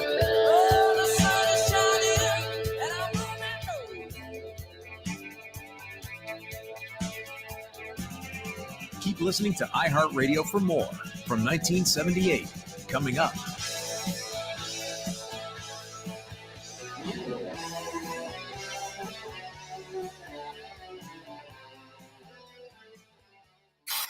Now, a year in rock spotlight, 1972. He was singing bye, bye, Miss American Pie. Drove my Chevy to the levee, but the levee was dry. And good old boys were drinking whiskey and rye, singing, this will be the day that I die. This will be the day that I die. 1972, Don McLean goes to number 1 with the single and album American Pie. Paul Simon's solo debut gives him a top 10 hit, Mother and Child Reunion. Fast forward to March, where Neil Young has a number 1 album and a number 1 single with Heart of Gold. And Deep Purple released their quintessential album Machine Head, which goes to number 1 in the UK, number 7 in the US, and features the classic hit Smoke on the Water.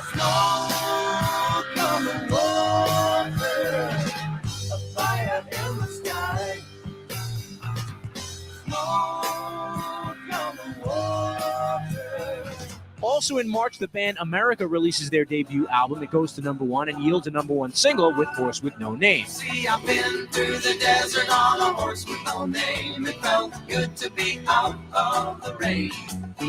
In the desert, you can't remember your name, 'cause there ain't no one for to give you no pain. Keep listening to iHeartRadio for more from 1972. Coming up. iHeartRadio goes one-on-one with Bryan Adams to discuss why teamwork is really the key to making good music. What I have realized, and I realized this a long time ago, is that I'm not an island. You know, I think I'm a good captain of a team. You know, and so that I really have to put together the best team I can, and you know what it takes to get to the Rugby World Cup. Got to have the right guys, and it's the same for making music. You got to put together a sort of entourage of people, not only that you get on with creatively, but that you like, and then you'll make good music. That's how I've always been. Keep listening to iHeartRadio for more Bryan Adams and all your favorite artists.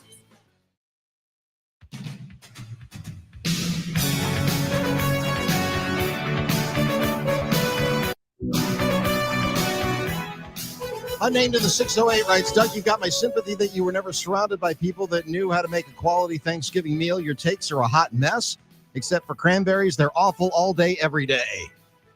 All right, another satisfied customer. There we go.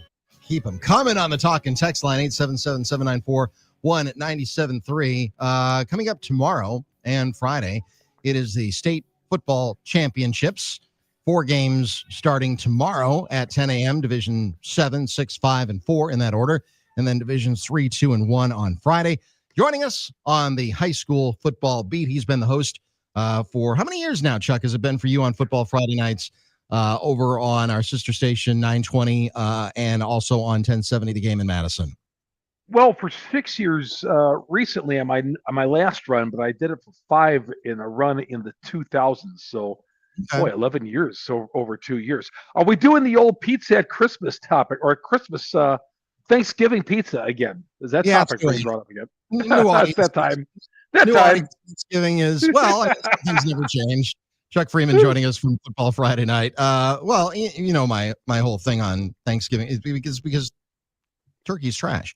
And so is all the other stuff, like the wet bread that passes for stuffing and the green bean casserole and that, you know, sick gelatin that they pass off as cranberry sauce.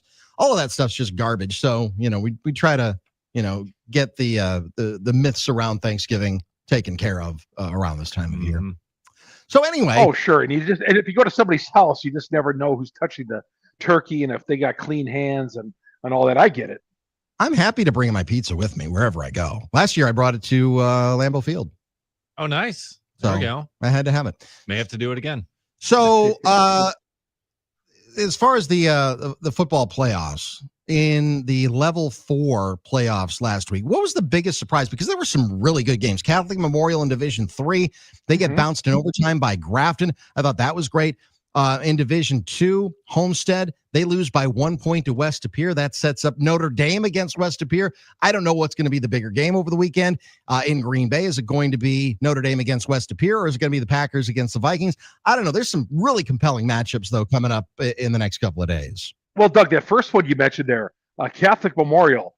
Now, in high school football in general, you don't see a team blow a 3-touchdown lead in any part of the game, much less in the state semifinals, much less Catholic Memorial, who was up 21 and cruising along with 9 minutes to go in the fourth quarter, and then Grafkin just comes surging back to win the game.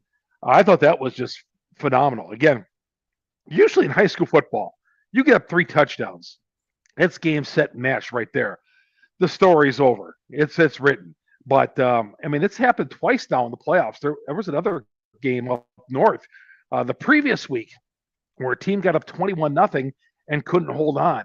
And same thing here. It was a 21-point lead, and Memorial just couldn't hold on, and Grafton comes back and wins an amazing game. Chuck, every level of football has its own interests and values, right? I mean, the high-flying action in the NFL, the utmost athletes. College, you got traditions and clear blue bloods and strong programs. And in high school, it's similar to that, but I find it hard to believe that a high school can become a powerhouse and always be good, but that's the reality for a lot of these programs. So how do you develop into being a powerhouse high school program, in your opinion? Well, what's funny about that, Nick, is, private schools, they have an advantage, right? Let's face it. Because if you become a power, you can go from anywhere in the city to that school. And this is part of the problem where private and public schools should be divided like it was 25 years ago when it comes to the state tournament. Private schools should have their own tournament. Public schools should have their own. Now, that said, what's really intriguing is when you see some of these smaller communities year after year after year at the state tournament, like in Edgar from the northern part of the state, for some reason in football, each and every year, and they got a terrific Hall of Fame coach, Jerry Sins, you see them at the state finals. It's just amazing how this happens. And what can happen too here is you get a family and you get a couple of families, and then you get 20 years from now, you get 30 years from now, you get that same family and their kids are playing. And that it keeps reciprocating. So you get that happening in some of these smaller communities as well. But it's just, I find that fascinating. I love some of these small towns that bring everybody to their games. And, they've been winning forever, like in Edgar, and getting it done. I love small community football. It's just such a way of life on a Friday night in some of those places. Yeah, you have the small communities, and you have rivalries too that are very strong in high school football. And in the Division II final here, we've got Green Bay, Notre Dame, and West De Pere that are about 8 miles away from each other. That's got to make for a very intense matchup for these two teams. And West De Pere, a 1-point win, 35-34 over Homestead to get here. But this rivalry, I feel like, is just going to make that game that much more intense. Yeah, no kidding. And another thing about that, Dave, is that there's statewide seating now. So you can get communities that are facing each other right next to each other. Now, back a few years ago, before they had this new playoff system, the WIA would want this community facing a team across the other side of the state. Well, now you can face the team right down the road. They want the 2 best teams there now. The coaches do. They want the 2 best teams. And the funny thing about this West De Pere team, Chris Greisen is their quarterback. And Greisen was a backup quarterback with the Dallas Cowboys and an arena football star. His son is the star quarterback for the West De Pere team. He's going to South Dakota State. He's probably the top quarterback in the state. He's been amazing this year. I can't figure out why he's going to South Dakota State. When I see him, he's at least a mid-major type player. But he's going to South Dakota State, lower division, or 1AA football. But that's going to be a great matchup because Green Bay Notre Dame has got a terrific running game, and West De Pere a terrific passing game led by their coach and his son. And it's just amazing to watch De Pere put up the numbers they have this year, West De Pere. Chuck Freeman joining us from Football Friday Night. The state football championships take place tomorrow, Thursday, and then Friday. The 4 games on Thursday, the 3 games on Friday. We haven't really talked about Division I yet. It'll be Arrowhead taking on Bayport. Bayport, they just get past Muskego. They've been a perennial powerhouse, 38-35 in the Division IV playoffs. Arrowhead, they had a tough game against Waunakee, another blue blood program as well, 19-17. I think it's going to be a pretty good matchup between 2 really, really good teams. Oh, yeah. And I was talking about a little while ago, Doug, and Arrowhead, look at year in, year out, they were one of the first public school programs in Waukesha County to really take off and become an elite program.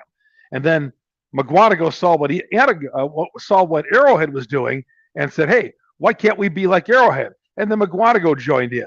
And then Muskego said, hey, why can't we be like those two? And Muskego is like McGuanago and Arrowhead.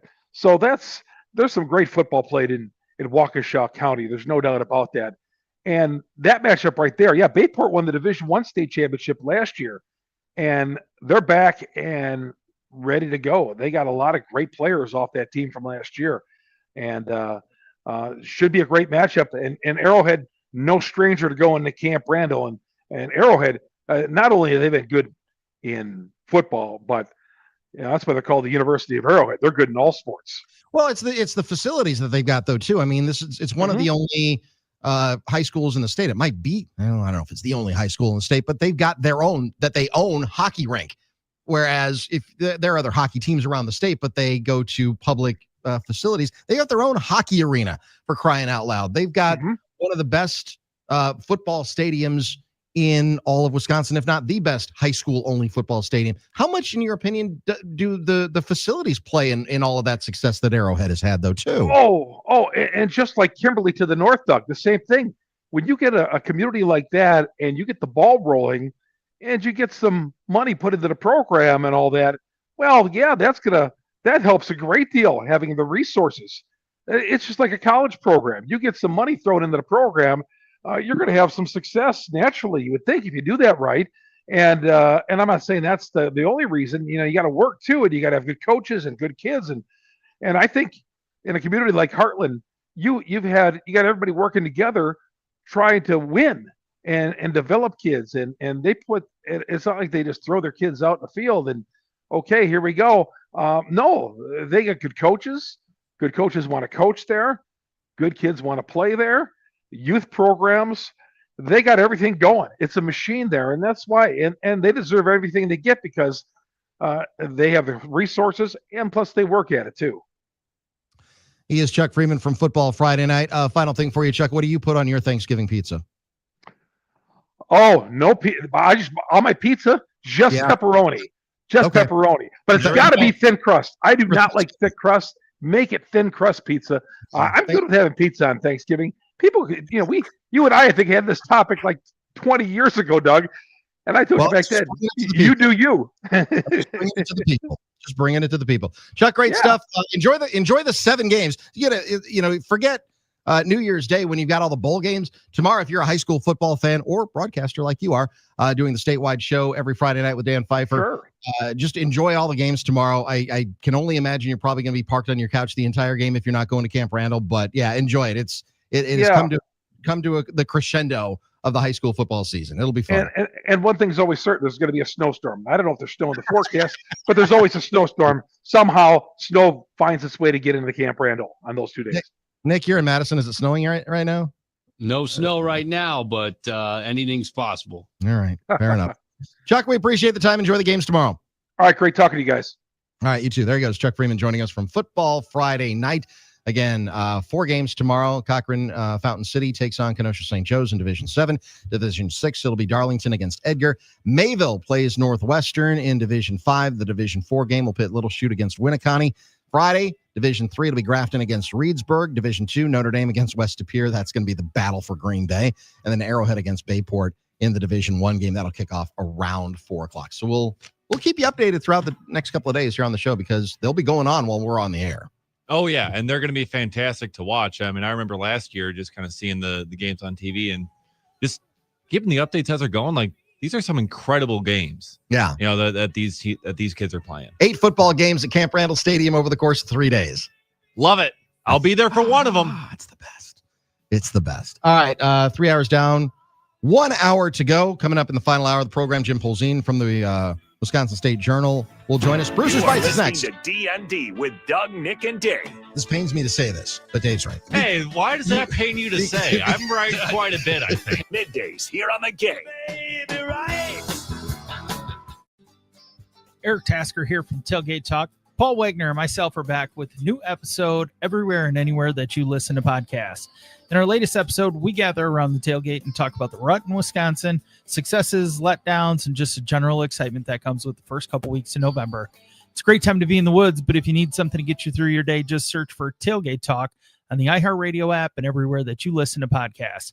Good luck out there this week to all the hunters. Wear your blaze orange and be safe. Now, a year in rock spotlight, 1975. In September, the Isley Brothers have a #1 album, The Heat Is On, driven by the #4 single, Fight the Power. Alive is a 2-record live album that goes to #9 for Kiss. They released the single Rock and Roll All Night, which goes to #12.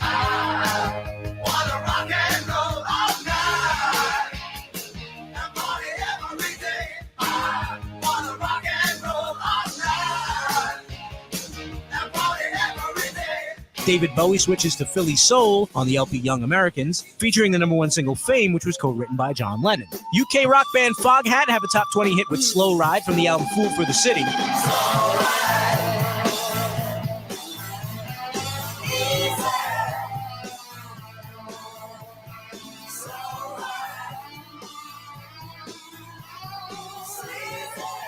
In October of 75, Pink Floyd released their follow-up to Dark Side of the Moon. Wish You Were Here goes to #1 in the US and the UK. What have we found? Same old fears. Wish you were here. Keep listening to iHeartRadio for more from 1975. Coming up. Now, a year in rock spotlight, 1969. Low-budget film Easy Rider captures the public imagination with a soundtrack by Steppenwolf, the Byrds, and the Electric Prunes. The Woodstock Music and Art Fair is held August 15th through 18th on Max Yasgur's farm in Bethel. 32 of the biggest bands of the day played to a crowd estimated at 500,000. The event is later released as a movie and album.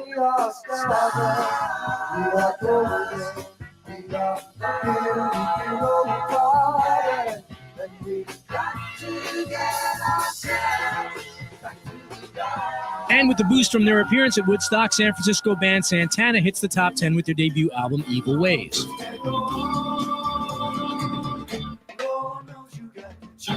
The festival undoubtedly immortalized Jimi Hendrix and ushered in the era of large rock concerts and arena rock bands. Also in October, Led Zeppelin have their only U.S. top 10 hit when Whole Lotta Love reaches #4. I'm gonna give you my love. I'm gonna give you my love. Oh, whole lot of love.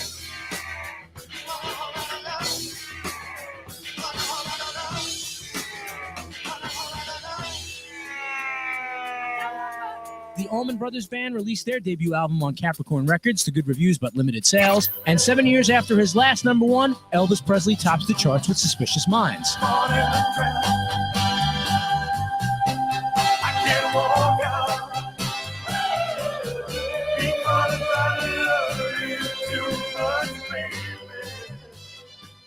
Keep listening to iHeartRadio for more from 1969.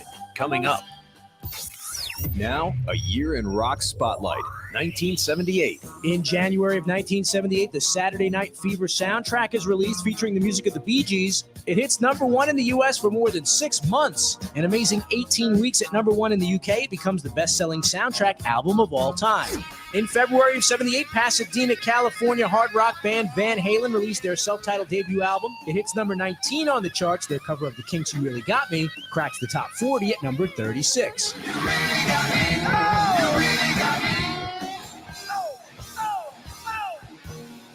In March, the Patti Smith Group released their third album, Easter. It goes to #20. Their single, Because the Night, goes to #13. It was co-written with Bruce Springsteen.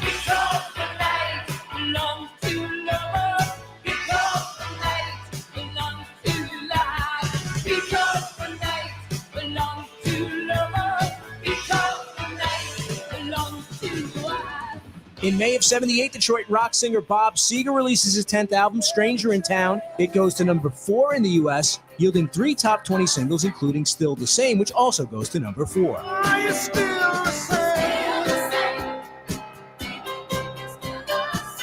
Keep listening to iHeartRadio for more from 1978. Coming up.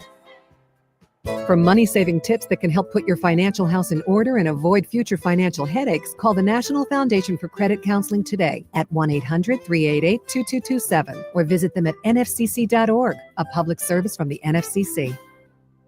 What you waiting for? Let's go. Make sure to make us a preset on the iHeartRadio app so you can listen to us anytime, anywhere. Wisconsin's home for sports and stuff. We are the Game. I was thinking about her, thinking about me, thinking about us. Who we gon' be? Open my eyes. Final hour of the program is underway. D.N.D. Doug Russell, Nick Briswitz, and Dave Gasper. Ben from the University of Arrowhead writes on the talk and text line, which is always open to you at 877-794-1973. Doug, that's a misnomer. Arrowhead doesn't own the hockey rink. Their school and athletic facilities pale in comparison to other schools in Waukesha County. Well, I will say this. I went to Google Maps and I looked up Arrowhead High School, and the Howard G. Mullet Ice Center is located at the corner of Arrowhead Drive and Arrowhead Campus Drive. So suspicious. I don't know who the ownership is. If I'm wrong, I'm wrong. Maybe they just rent. Perhaps they just rent, but it's on campus. It is literally on Arrowhead Campus Drive. Yeah. It's like the Brewers don't technically own American Family Field, but the Packers don't own Lambeau play. Field. Yeah. Do the Bucks own Fiserv Forum? I don't think so. They own part of it. Yeah. They have partial ownership of it. Just the court. Yeah. Everything else is not there. So if Arrowhead High School doesn't own the Howard G. Mullet Ice Center, I hope at least understand my confusion on the matter, because again, it's not located near literally anything else other than Arrowhead High School. Yeah. So and their football field and I'm looking soccer field. They have their own. Listen, they've got their own football field. Well, everybody's got their own football. I shouldn't say everybody. Most have their own football. Although Catholic Memorial doesn't. They play at Waukesha South. But they've got their own football stadium, of course. And then just a stone's throw from there, they have a separate soccer stadium. Not every school that has that either. I'm just saying. Yeah. There's a reason they call it University of Arrowhead. So I would love to know what other schools have facilities that, Arrowhead's pale in comparison. What other schools have luxury boxes for their high school football? There's that. There is that. I will say I don't see an indoor practice facility, and some high schools do have indoor football practice facilities. So maybe that's next at Arrowhead. There's certainly it feels like there's enough room to build something like that. Certainly. So if that's what's missing, okay. All right. That may be what's missing. Anyway, enough about Arrowhead High School, which I have deep respect for, and I do, especially their football coach, Matt Harris. I wish him well tomorrow. Let's get right into it. The award-winning Bruisers Bites. Time now for Bruisers Bites. You even caught me off guard for a split second there. It's such a quick turnaround. Yeah. Bruisers Lightning Bites fast. brought to you by Wisconsin Concrete Coatings, wiconcretecoatings.com to see all their great work. And they do own themselves. They own Wisconsin Concrete Coatings. It's their own business. It's not owned by anybody else. And you know what? You can own the best garage on the block with their polyurea coating your garage floors. You can get their garage cabinetry. So you look like, even if you look like even more of a handyman, even more capable of using those tools that you have, maybe collecting dust, but you'll look fancy with their garage cabinetry. And of course, your outdoor deck, patio, whatever. If it has concrete, it can probably be coated by Wisconsin Concrete Coatings. So visit them at wiconcretecoatings.com. We'll start with the Green Bay Packers. Matt LaFleur was asked about facing the Vikings and the challenges that presents. Here's his response. It's going to come down to a couple plays. That's how most of the games are in this league. And I've got a lot of respect for those guys over in Minnesota. I think they got a great roster. I think they got a great coaching staff. So it should be a great football game. Hopefully our fans will show up in droves and not sell their tickets to the Vikings fans, because we've seen that happen before too. Some people took issue with the last moments of that bite there, referencing the fans and the opposing fans that is coming in to the stadium. But I want to gauge your opinions on what would concern you the most about how Minnesota can attack the Packers, whether it's on offense or defense. What's your greatest concern about the Packers' ability to win this game? I think that they can run right at him, so it's not necessarily their rush defense. I don't think that J.J. McCarthy is a great quarterback, so it's not their passing offense. So the other aspects of it, perhaps, I think that even if Josh Jacobs isn't able to go, Emmanuel Wilson can pick up the slack. I do worry about the fact that the Packers did drop a lot of passes last week, because that doesn't necessarily have anything to do with the Vikings themselves, but it has more to do with the Packers perhaps defeating themselves. I need to see, especially without Tucker Kraft in the lineup, I need to see more out of Luke Musgrave, and Matt LaFleur addressed that on Monday. Yes, he needs to play more.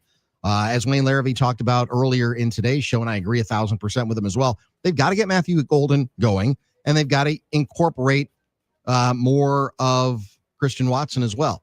I know that they want to spread the ball around. I get that. But sometimes you've got bookend wide receivers. You got to use those bookend wide receivers. And Romeo Doubs is a guy who gets open all the time, especially in the red zone. So they've got the weapons. It's just a matter of them deploying them.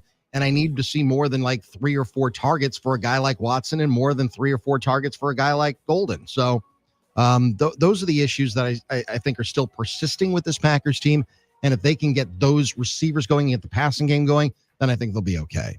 Yeah, and if they can get themselves out to a decent enough lead and be comfortable enough, because what also concerns me is, not J.J. McCarthy on the whole, but J.J. McCarthy in the fourth quarter in a close game, because, this season in the fourth quarter within 7 points, J.J. McCarthy has a passer rating of 111.4. He's been really good. He's been far better in that situation than basically any other situation out there on the field. So if it's a close game late, I think J.J. McCarthy, as we've seen so far this season in the wins that they have, J.J. McCarthy can find a way to cause some damage to you. So, my concern is the Packers offense just kind of being able to get out of spinning their wheels and getting going enough to make it not be a close game late. We haven't seen that in a couple of weeks. Well, on the other side, Kevin O'Connell has some high praise for the Green Bay Packers, including linebacker Edgerrin Cooper, who is now in year 2 in the league. You really look at it and you see Cooper being a guy that, you're seeing more trust put into him. You're seeing more playmaking, and he's just being on the field more is allowing him to gain some experience at a pretty rapid pace, and he's starting to become a really, really good player. But I've always been a fan of his, even going back to the draft. Edgerrin Cooper, once again in year 2, he burst onto the scene last year as a really good rookie. I think he even at one point, did he get Defensive Player of the Month? A couple of times. He got Rookie of the Month at one point. He got Defensive Player. Twice. I think he got Defensive Player of the Week twice, is what it was. Defensive Player of the Week. Regardless, it feels like this season we haven't heard his name as often. So when you look at Edgerrin Cooper, has he built off of year 1 enough for you guys now here in year 2? I think that last year he was such a revelation as a rookie. I think he's a high draft pick, so it wasn't that unusual, coming out of Texas A&M for him. But when they traded for Micah Parsons, there was so much more that was put onto the pass rush and so much more attention on that. So I wouldn't say that Edgerrin Cooper has regressed. I don't think that. But I just think that there's been less attention on him based on what else is going on the defensive side of the ball, specifically getting to the quarterback. Because, there aren't as many opportunities for Edgerrin Cooper because of the way that the pass rush has been getting home, or at least affecting the passer this year. So 56 is still solid. I think he's still a great player. Yeah, you don't hear him as much as he did last year, but that doesn't concern me. I think he's right where he needs to be. Yeah, I'm at the exact same point as Doug. We're not hearing his name as much, but that doesn't mean that he's not performing as well or performing like the Packers coaching staff wants him to. I mean, that role can change a little bit when you bring in someone like Micah Parsons. The expectations for what he's going to do and how he's going to make an impact on the team. It's a little bit different when you have Micah Parsons in there, changing around your linebacker assignments. Edgerrin Cooper, a lot less pressure on him to be getting into the backfield and things like that. So, yeah, I'm not worried about it. I think he's still a really, really good player. And we just haven't heard him quite as much, but that doesn't mean that he has regressed at all. He missed 3 games last year, but he's still pacing towards beating his numbers from his rookie campaign in the 14 games sample size. Yeah. He's got 4 more games to reach that point. He's at 74 total tackles, 87 total over 14 games last year. So he's pacing to exceed all his numbers outside of sacks. He already has more forced fumbles this year, 3 pass deflections compared to 4 total last year. Yeah. So he's essentially playing the same level of ball. I would agree, probably just under the radar in comparison now to the other stars on the defense. Yeah. He had 13 tackles for loss last year, just 2 this year. Like they haven't been asking him to go into the backfield quite as much, it seems like. Yeah, I think he's a really, really good player. Well, let's transition into another really good player, former Penn State offensive lineman and NFLer A.Q. Shipley on the Pat McAfee Show. Had the opportunity to speak with now Virginia Tech head coach James Franklin, and here's his opening statement before speaking directly with Franklin. Coach, good to see you. How you doing, buddy? Good to see you. I hate You those too, colors on you, but before I get to my question, I think I need to say this, right? Obviously, as a former Penn Stater, former Penn State player, I think everybody appreciates everything you did, and I think when this whole thing is done and we move past everything, I think everybody down the road is going to look back and say what you did when you took it over and what you did in that time. Everybody will be forever grateful for that. I think that needs to be said. But having said that, I appreciate it, Q. So purely gut here, guys, because we don't know what the future holds and who the head coach at Penn State's going to be. I'm leaning towards them making a decision and it being not as good as what they had previously, and that they will regret letting James Franklin go. Where do you guys stand? Yeah, because Penn State prided itself on having so much continuity for so many years during, the Joe Paterno era, which spanned over 40 years. And listen, the game, I was at Big Ten Media Day sometimes when Joe Paterno was still the coach and obviously still with us. He passed away shortly after he got let go in the wake of the Sandusky situation. I don't know how with it he was. So to their detriment, they went too long with Joe Paterno because he had won so many games and done so many great things while he was the head coach, while also, not doing some other great things as far as advocacy for the kids that were being abused right underneath his nose. And then they went with Bill O'Brien for a couple of years, and then he went to the NFL. But with Franklin, the knock on him was that he couldn't win the big games. And I understand that. I think he was a good coach. I still think he's a good coach. But when you're going up against, teams like Ohio State every year, and then Michigan had their glow up for a couple of seasons, I think that's really difficult to then hang at Penn State's feet every single year. I understand what the knock on Franklin was, but again, they fired him after basically 3 missed plays on defense. Maybe they were just itching. They were looking for something. They were looking for something to get rid of him.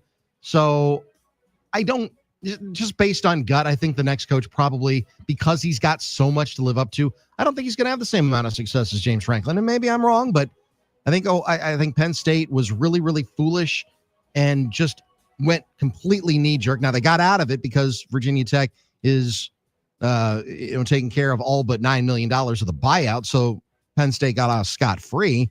But the way that the whole thing was handled at Penn State, I just thought was disturbing for all of college football, disturbing for all of college sports for that matter. Yeah, it was. And I don't think Penn State's going to be able to find better. Because, when you're looking out there on the market, who are you going to be able to convince to leave their spot to come to you? Are you going to get Dan Lanning? Are you going to be able to get Marcus Freeman? Probably not. Kalen DeBoer. Dan Lanning maybe, because Oregon, they're still looking for they dump all that money and they're like, now they're kind of looking at him saying, well, where's our championships? Yeah, but so maybe Lanning, but you're not going to get Marcus Freeman. No, Marcus Freeman would be an idiot to go there. Oh, absolutely he would.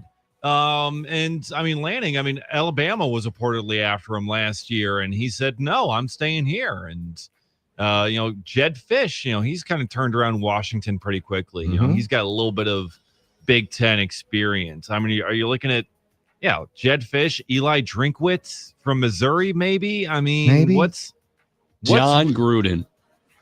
Yeah. I don't know if John Gruden's going to really help you immediately get Penn State back up to where they want to go. So, Yeah, that's kind of the danger, because as much as we love talking about, fire coaches, in athletics, who are you necessarily going to get to replace them? Because everyone wants to fire someone and get someone new in there, but who are you going to get? It always feels good to fire the guy, or at least to the fans it does. Yeah. It's like, all right, well, who are you going to get to replace him? I mean, I think that was, after all of the silly firings that have happened this year in college football, I think that's kind of what Chris McIntosh was looking at, saying, okay, so everybody else has fired their coach, in a knee-jerk reaction, whether it was Brian Kelly, whether it was James Franklin, whether, some of the other coaches that have been fired around the country as well. It just doesn't make any sense that they're going to try to get somebody better than what you've already had. I think that the leash on Luke Fickell obviously is short, and it has to be short, but I don't think that this was the right season to go out and find somebody else. Now, again, we may be having a different discussion a year from now, because things did not go in anyone's acceptable way this year at Wisconsin. So next year might be the year if things don't turn around. But this year, just based on all the silliness that's happened, I don't know that they were going to do any better, or do at least as well as Wisconsin fans had hoped they would do. Yeah, because they'd probably have the 7th best job available. Right. So, you're not going to be able to get the top guy out there in the market. And a couple of years ago, when, Paul Chryst was going through it, there were a bunch of people saying, fire Paul Chryst. And, then it's like, okay, well, you fired him. You brought in Fickell, and that hasn't gone quite as well. Now, at the time, we're all like, yeah, it was great, but now it hasn't gone so well. It's gone quite poorly. Yeah. Well, let's hope that the Bucks do not play poorly without Giannis moving forward. He's going to be out 1 to 2 weeks. He's got a little bit of a groin injury situation. And Bobby Portis hopped on FanDuel TV with Michelle Beadle and Chandler Parsons and the gang. And he was asked about Giannis and maybe how he might be officiated different than other players.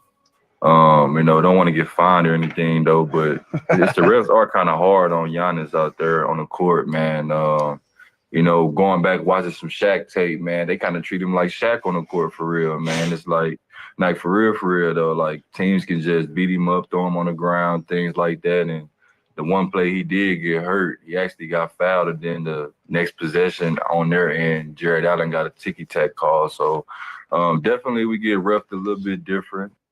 Yeah, I mean, if that's the case, that's been the reality for star players in the past, right? As you mentioned, Shaq, other guys get preferential treatment, it seems. Other guys get kind of screwed over. Giannis is in the screwed over camp. I think everyone can agree with that. But is there a greater conversation on if it's a concerted effort by the league to maybe push Giannis out of Milwaukee? The league doesn't have a lot of credibility with a lot of fans. So if you're looking for something nefarious, I think that the NBA kind of has to own that a little bit. I don't know if it's a conspiracy, nevertheless, just based on what we're seeing. But does the league want Giannis out of Milwaukee? Probably. I mean, certainly the national media does. But, the flip side of that is, what is Giannis's window from here on out? Is the league desirous of having him win another NBA championship? Because in his 13th season, how much longer does he have left to play? The way that he plays, I don't think that he's got 5 years left. I just don't. I mean, I know he loves the game. I know he loves playing, but he goes 110 miles an hour every single time he touches the ball. That takes a toll on a body. So, yeah, he should be refereed differently. It wouldn't shock me. But again, that's the bed that the NBA, in my opinion, has made for themselves. Yeah. And the NBA, they've got a lot of issues at hand, especially with legally and how, some things end up going there. Well, the Tim Donaghy thing is still, that's still part of their history. And it's not that long ago that the Tim Donaghy thing happened. Yeah, no, it's not. And now we got fresh scandal there. And, this is just kind of another part of it where it's like, okay, all these other star players get all these calls. And it's like, why is Giannis getting the ones going the complete opposite way, getting treated like he's not the superstar player that he is? I mean, the offensive foul call on him the other day where he was literally just standing there was absolutely ridiculous. And you'd think the NFL or the NBA tries to take care of their stars, but they just don't seem to be doing it with Giannis for whatever reason. They just haven't been. And it's so weird to me how it goes that way. And you'd think officiating should be the same across the board. But they don't know how to officiate Giannis because he's just so good, just like NFL officials don't really know how to officiate, Micah Parsons or the tush push. I mean, Micah Parsons gets held seemingly every single time, and they never call because it's like, well, it's Micah Parsons. I mean, it's just everything just kind of seems to be, you could technically call it all foul. You could technically call all this, foul on Giannis, but he seems to be powering through just fine anyway, so it must not be that much of a hindrance. We'll end with a couple of quick notes on Badger stories. First and foremost, our friend Nick Osen puts out a tweet that Jaden Petit, a class of 2026 wide receiver for the Badgers, is first and foremost a Gatorade Player of the Year finalist in Florida. And he's now a 95 out of 100, so a strong 4-star on 24/7 Sports. So it makes the leap into being one of the better wide receivers in the country. 24/7 has him as the 93rd best player in the country at his position, I believe. That's great. Is he going to Is stay? is he still coming? He's been a hard commit since June. Things have not changed with him, at least. You have to wonder if maybe a guy like Eugene Hilton is a good advocate for this program, because every conversation I've had with Eugene and those around him have seemed like he's pretty satisfied, and he's a hell of a player himself. So long story short, Jaden Petit, 4-star wide receiver. They'll make those signings in a couple of weeks here. Evan Flood has this as the Badgers men's basketball season is now well underway. A couple of former Badgers off to good starts with their outside programs. Daniel Freitag, Buffalo topped Vermont. Freitag 33 points, 4 rebounds, 3 assists, 3 steals. On the other side, Gus Yalden in that Vermont contest, 17 points, 4 rebounds, 3 assists. All of this to say, in the modern era of college basketball, you can't fault a team like Wisconsin if they move off of guys who end up being successful elsewhere, as long as they bring in guys and they're successful here. And it looks like that's the reality with Greg Gard's squad. Yeah, I mean, it's not like these guys are going. Let's see. One of them went to Buffalo. What was the other schools that you're talking about? Vermont. Yeah, I'm not worried. And he was at Seton Hall first. Yeah. If you leave Wisconsin and go somewhere like AJ Story, he went to Kansas, but he wasn't successful there. If you leave Wisconsin and you go somewhere smaller and you succeed, that's fine. Whatever. You just wanted more playing time. I get it. I understand. And can you be happy for them as a Badger fan? Like, I mean, sure. Yeah. Okay. I mean, if you're going from Madison to Vermont and you're getting twice as much playing time and your numbers are twice as good, yeah, I'm happy for you. If you leave Wisconsin to go to like Illinois or Iowa and you're doing something similar, I start to wonder why would you leave Madison to go there? What was wrong with your experience at Wisconsin? I don't get that. Like with AJ Storr, I wonder if he had that decision to do over again, whether or not he'd make that same decision, because he wasn't successful at Kansas. No, and then he's moved on. Was he at Ole Miss? I don't know. He's at Ole Miss, and he's playing really well right now at Ole Miss. Okay, it's also early though too. Yeah, but then you also got Chucky Hepburn, who was really good. Went to Louisville, but he got more money, and that's part of it too. With really good this, that nowadays in college sports, it's just simply he's going to get more money over there, so he'll choose to just go over there. Yeah, that's part of what I hate about college athletics right now is if that's the only motivating factor that you have, okay, I understand that. But you also, at some point, made a commitment to the first university. So that's why I think that multi-year contracts are on the way.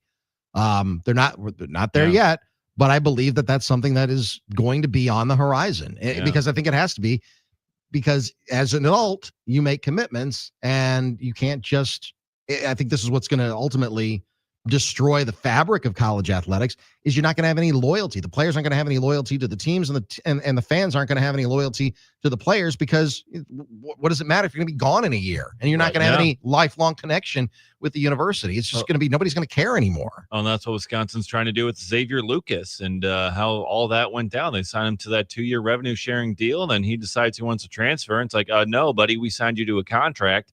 So that's all going through the legal loopholes, and see if someone enrolled can and re-enrolled. Yeah, all these guys just kind of changing commitments, just like the Badgers. Get a change in commitment today from offensive lineman Benjamin Novak. goes from Wisconsin to Indiana.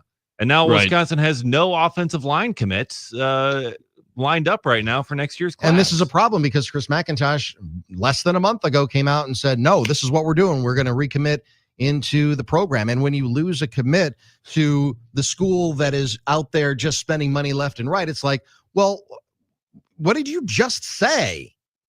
Yeah. You don't have Yeah, we'll any see. offensive lineman commits for the class of 2026 right now because in the last 3 days, 2 of them have walked. That's a problem. Yeah, you got to get that cash money out there for the transfer portal. And great segue into the final Badger note from here. Yes, you had Novak there. He was the latter of the 2 offensive linemen to decommit this week. Maddox Cochran, a Virginia native, reopened his recruitment earlier this week. And Evan Flood has this quote from him when asked about the decision. He says, quote, "I just can't." Oh, okay. Why do you not want to be a Badger anymore? I just can't. I just can't do it. I watched them just Okay. get obliterated by Indiana and Maryland You and got all it. these teams, But- and I can't. Indiana rebuilt themselves in a year. I mean, I know they're the outlier, or they're going to be the outlier. Yeah. I get that, but it's like it's just Badgers so have a lot of offensive it's linemen in-house so still. frustrating. It is They got so a lot of guys. frustrating. As long as they retain the guys in-house and they can add in the portal, we already know 27. There's at minimum multiple offensive lineman commits for now.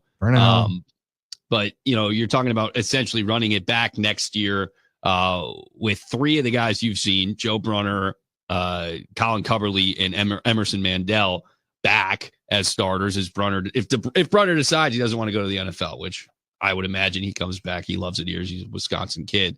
Kevin Haywood comes back from injury. Ryan Corey's played center already this year. The depth is certainly going to be tested, but they have a good amount of offensive linemen here now.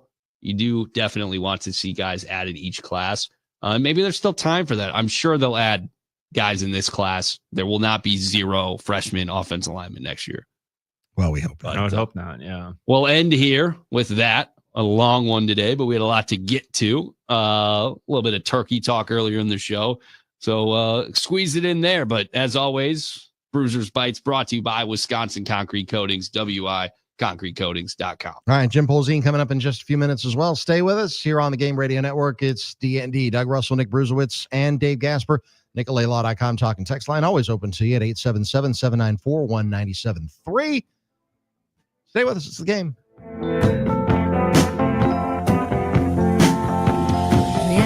Stay tuned. Yes. D.N.D. will be back in just a moment. It's Border Battle Week. Stay with the game as we get you ready for the Packers and Vikings. From 27 yards left hash. Snap good. Spot down. Walsh's kick is up. And it is no good. He missed it. Are you kidding me? The season can't end like that. He missed it left. And the Seattle Seahawks are off to Charlotte. 10-9. Favre goes back to pass. He pumps. Now he fires over the middle. Intercepted. I can't believe what I'm seeing right now. It was intercepted by Tracy Porter near side to the 40, and John Sullivan runs him down at the 47-yard line. You've got to be kidding me. I can't believe what I just saw. Looking at that play, he should have just held on to it, Paul. He should have. He could have easily got 5 or 6 yards if he would have just pulled that thing down and dove forward. But why do you even ponder passing?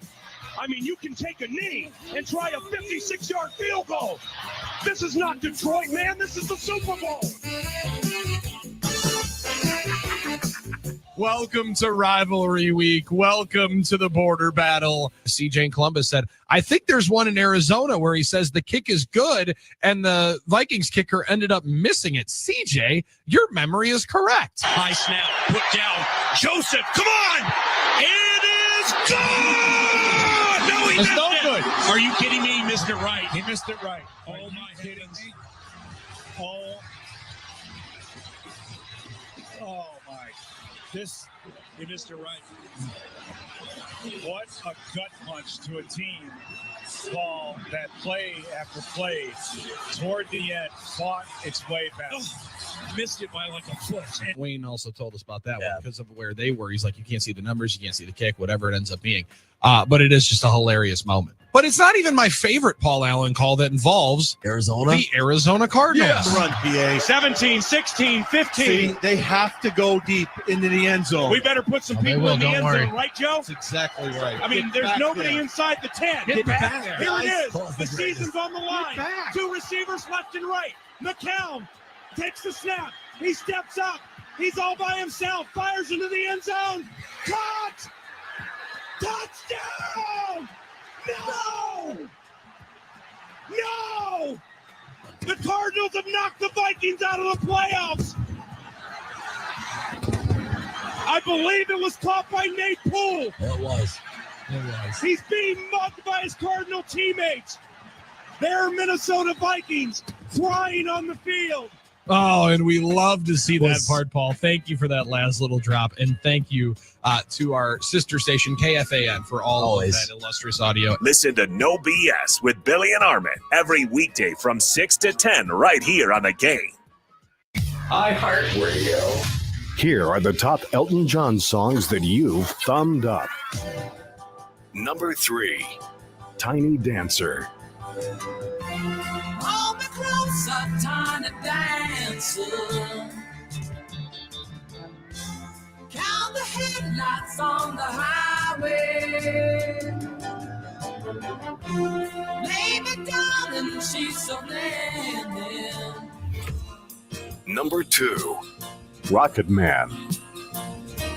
I'm not the man they think I am at home. Oh, no, no, no. I'm a rocket man, burning out the fuse out of every home.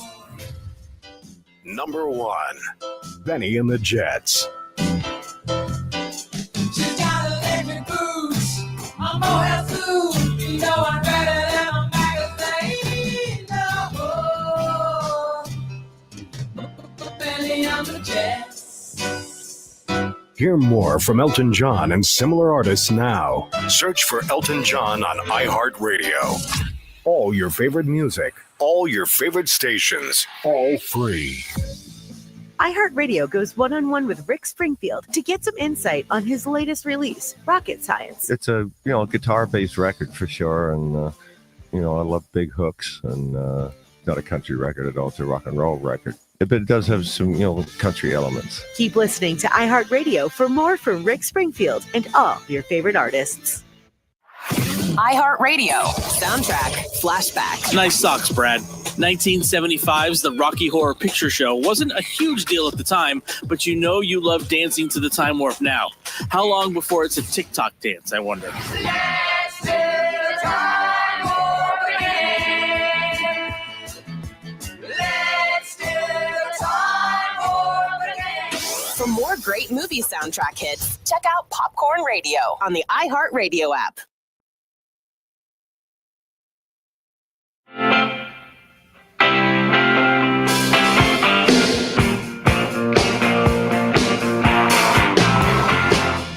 Madtown Ryan writes on the talk and text line, here's my thought on those college coach buyouts. Do you remember those rookie quarterback deals? They get like $60 million before playing a play.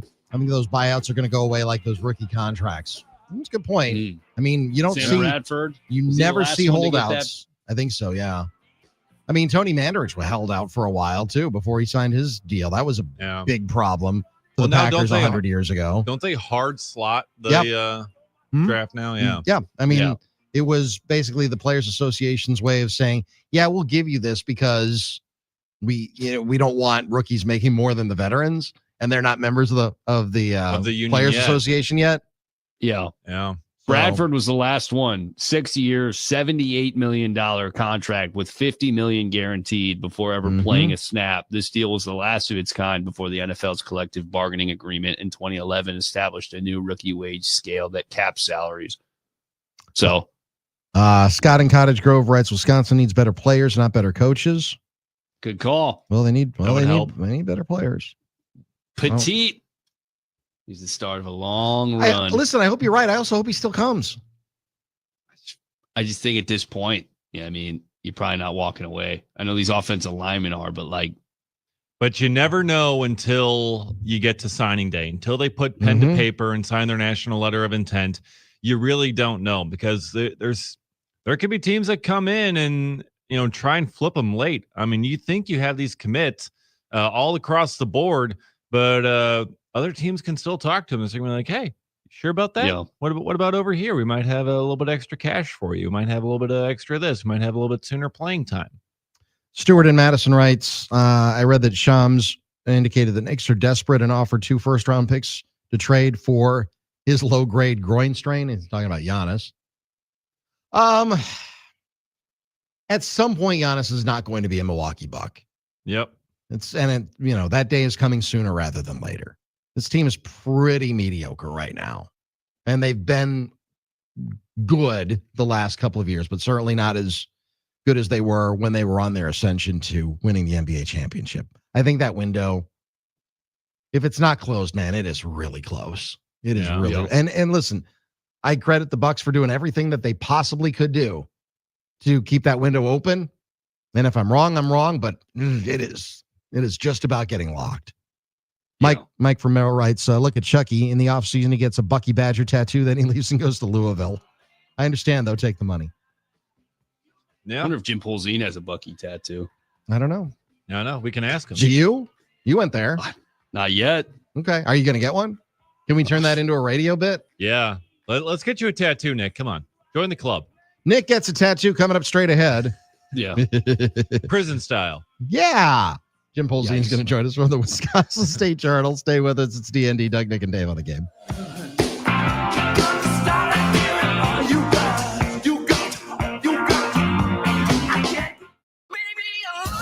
Want to watch D.N.D? They're live on YouTube, Facebook, and X right now. I like him even more. Just search 97.3 The Game.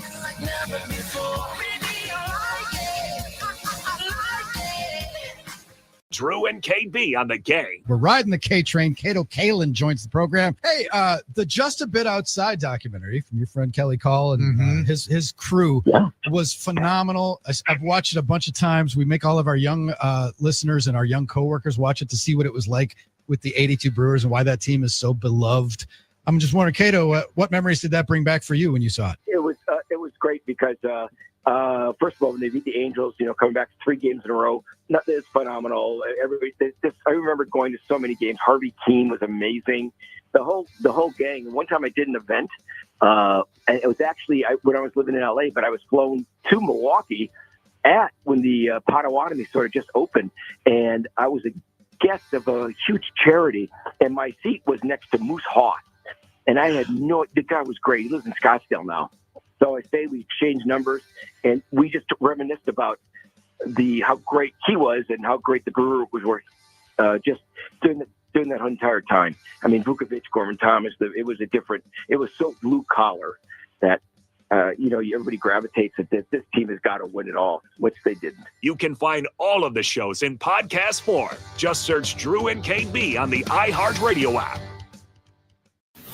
Now, a year in rock spotlight, 1973. In November of 73, Billy Joel's second album yields a minor hit with Piano Man, which goes to number 25. Sing us a song, you're the piano man. Sing us a song tonight. Well, we're all in the mood for a melody, and you've got us feeling all right. Ringo Starr continues his solo success with the number 2 album and 3 top 10 hits, including 2 number 1s, Photograph and You're 16. Meanwhile, John Lennon releases his 4th solo album, Mind Games, which goes to number 9 in the U.S.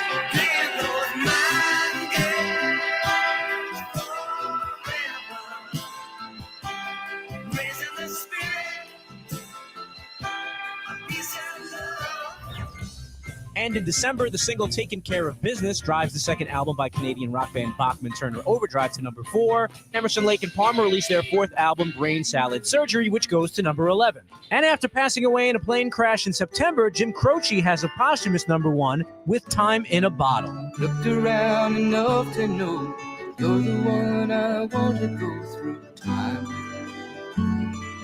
Keep listening to iHeartRadio for more from 1973. Coming up. Now, a year in rock spotlight, 1970. Don't keep me waiting here. Lead me to The Beatles released the Phil Spector-produced album Let It Be. It generates 3 number-1 hits, Get Back, Let It Be, and their final number-1, The Long and Winding Road. The Kinks' song Lola, about a romantic encounter with a transvestite, makes number-2 UK and number-9 US.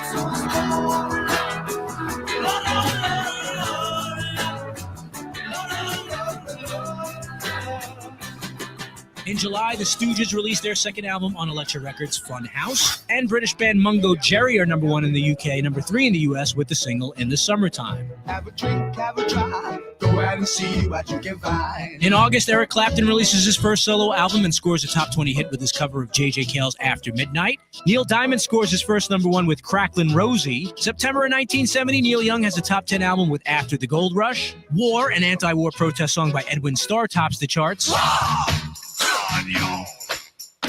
What is it good for? You tell me. Say it. Keep listening to iHeartRadio for more from 1970. Coming up.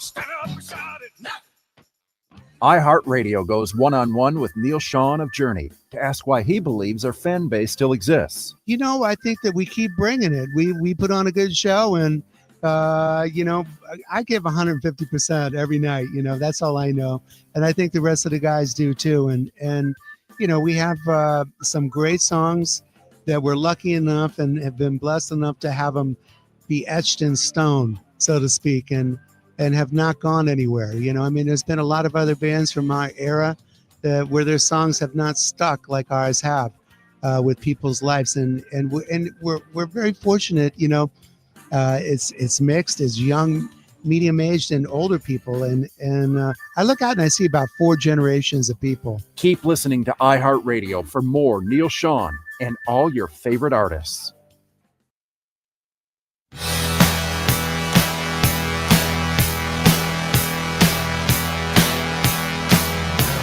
Final segment of the 4-hour extravaganza that is the D&D show. Doug, Nick, and Dave here on the Game Radio Network on this Wednesday, November 19th. Joining us on the program right now, as he does each and every Wednesday at this time, from the Wisconsin State Journal, their outstanding sports columnist, Jim Polzin. Jim, I appreciate the time. How are you today?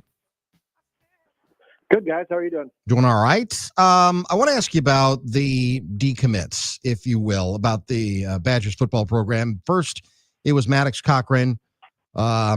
And then yesterday, Ben Novak, who is flipping his commitment to Indiana instead of Wisconsin. What's your initial reaction to those 2 defections in the last 3 days? Well, certainly not ideal because it leaves them with 0 offensive linemen in that class. And, you know, you want to have at least a couple every year. I will say this, from a number standpoint, they've gone pretty heavy the previous 2 classes, I think 5 apiece in each of those classes. So, you know, certainly from a number standpoint, not the end of the world, but I think from an optics standpoint, not great. The Novak one's probably the bigger deal. First, because he's been committed for well over a year, and second, because he's going to a Big Ten rival. Indiana's done a really good job. I mean, of course, everybody knows that Bob Bostad, the former Wisconsin offensive line coach, is now the offensive line coach for the Hoosiers. They've got 2 commits in their class from the state of Wisconsin, and now they're adding a kid who was committed to Wisconsin at one point. So, you know, like I said, not ideal. I don't know. I have not talked to either one of them, so I can't give you any personal details on why they did. I'm just kind of reading what everybody else is reading. But, you know, this late in the class is the last thing you want, because you kind of go into a recruiting class with a plan of you know, how many guys you want at a certain position, and then 15 or 16 days before signing day, you're left with 0. Jim, do you feel like these last 2 games are, I think audition might be an overstatement, but like, how important are they to Carter Smith and his time here moving forward with the Badgers? Actually, I've used the word audition a couple times in pieces. Well, there we go. I think that's true to some degree, right? Like nobody knew really what Carter Smith could do. I mean, they've seen him practice. He had not practiced with the number ones even in camp. So, I mean, that certainly only gives you a partial picture when you're with third stringers. And I think certainly you don't really know for sure until you get on the field in games and go against actual opponents. And so I think this is giving them a better idea. I think every game, every snap kind of gives you more of a picture. I mean, I will say that 4 games probably isn't enough to give you a full picture, right? Like it's the minimum amount of games you can play and keep your red shirt. But it's not going to give you a complete picture, and they're not playing with the guys around him are pretty beat up. The offensive line's beat up. Running backs are down, to the 4th stringer essentially. So it's you got to take everything with a little bit of a grain of salt. I think there's been a lot of good things from him these last 2 games, and there's been some things that he looks like a freshman at times. So these next 2 games are important. The thing I worry about is, does the limited number of games give you enough of information to make a decision on what you do going forward in terms of that position?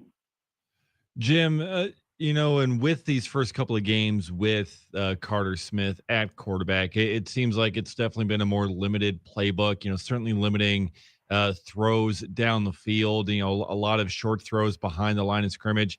Do you think over these last 2 games that they'll open up the playbook a little bit for him, allow him to showcase that arm? Because we've seen what he can do with his legs. We know he's a threat there, but do you think that playbook can open up a little bit more over these final 2 games?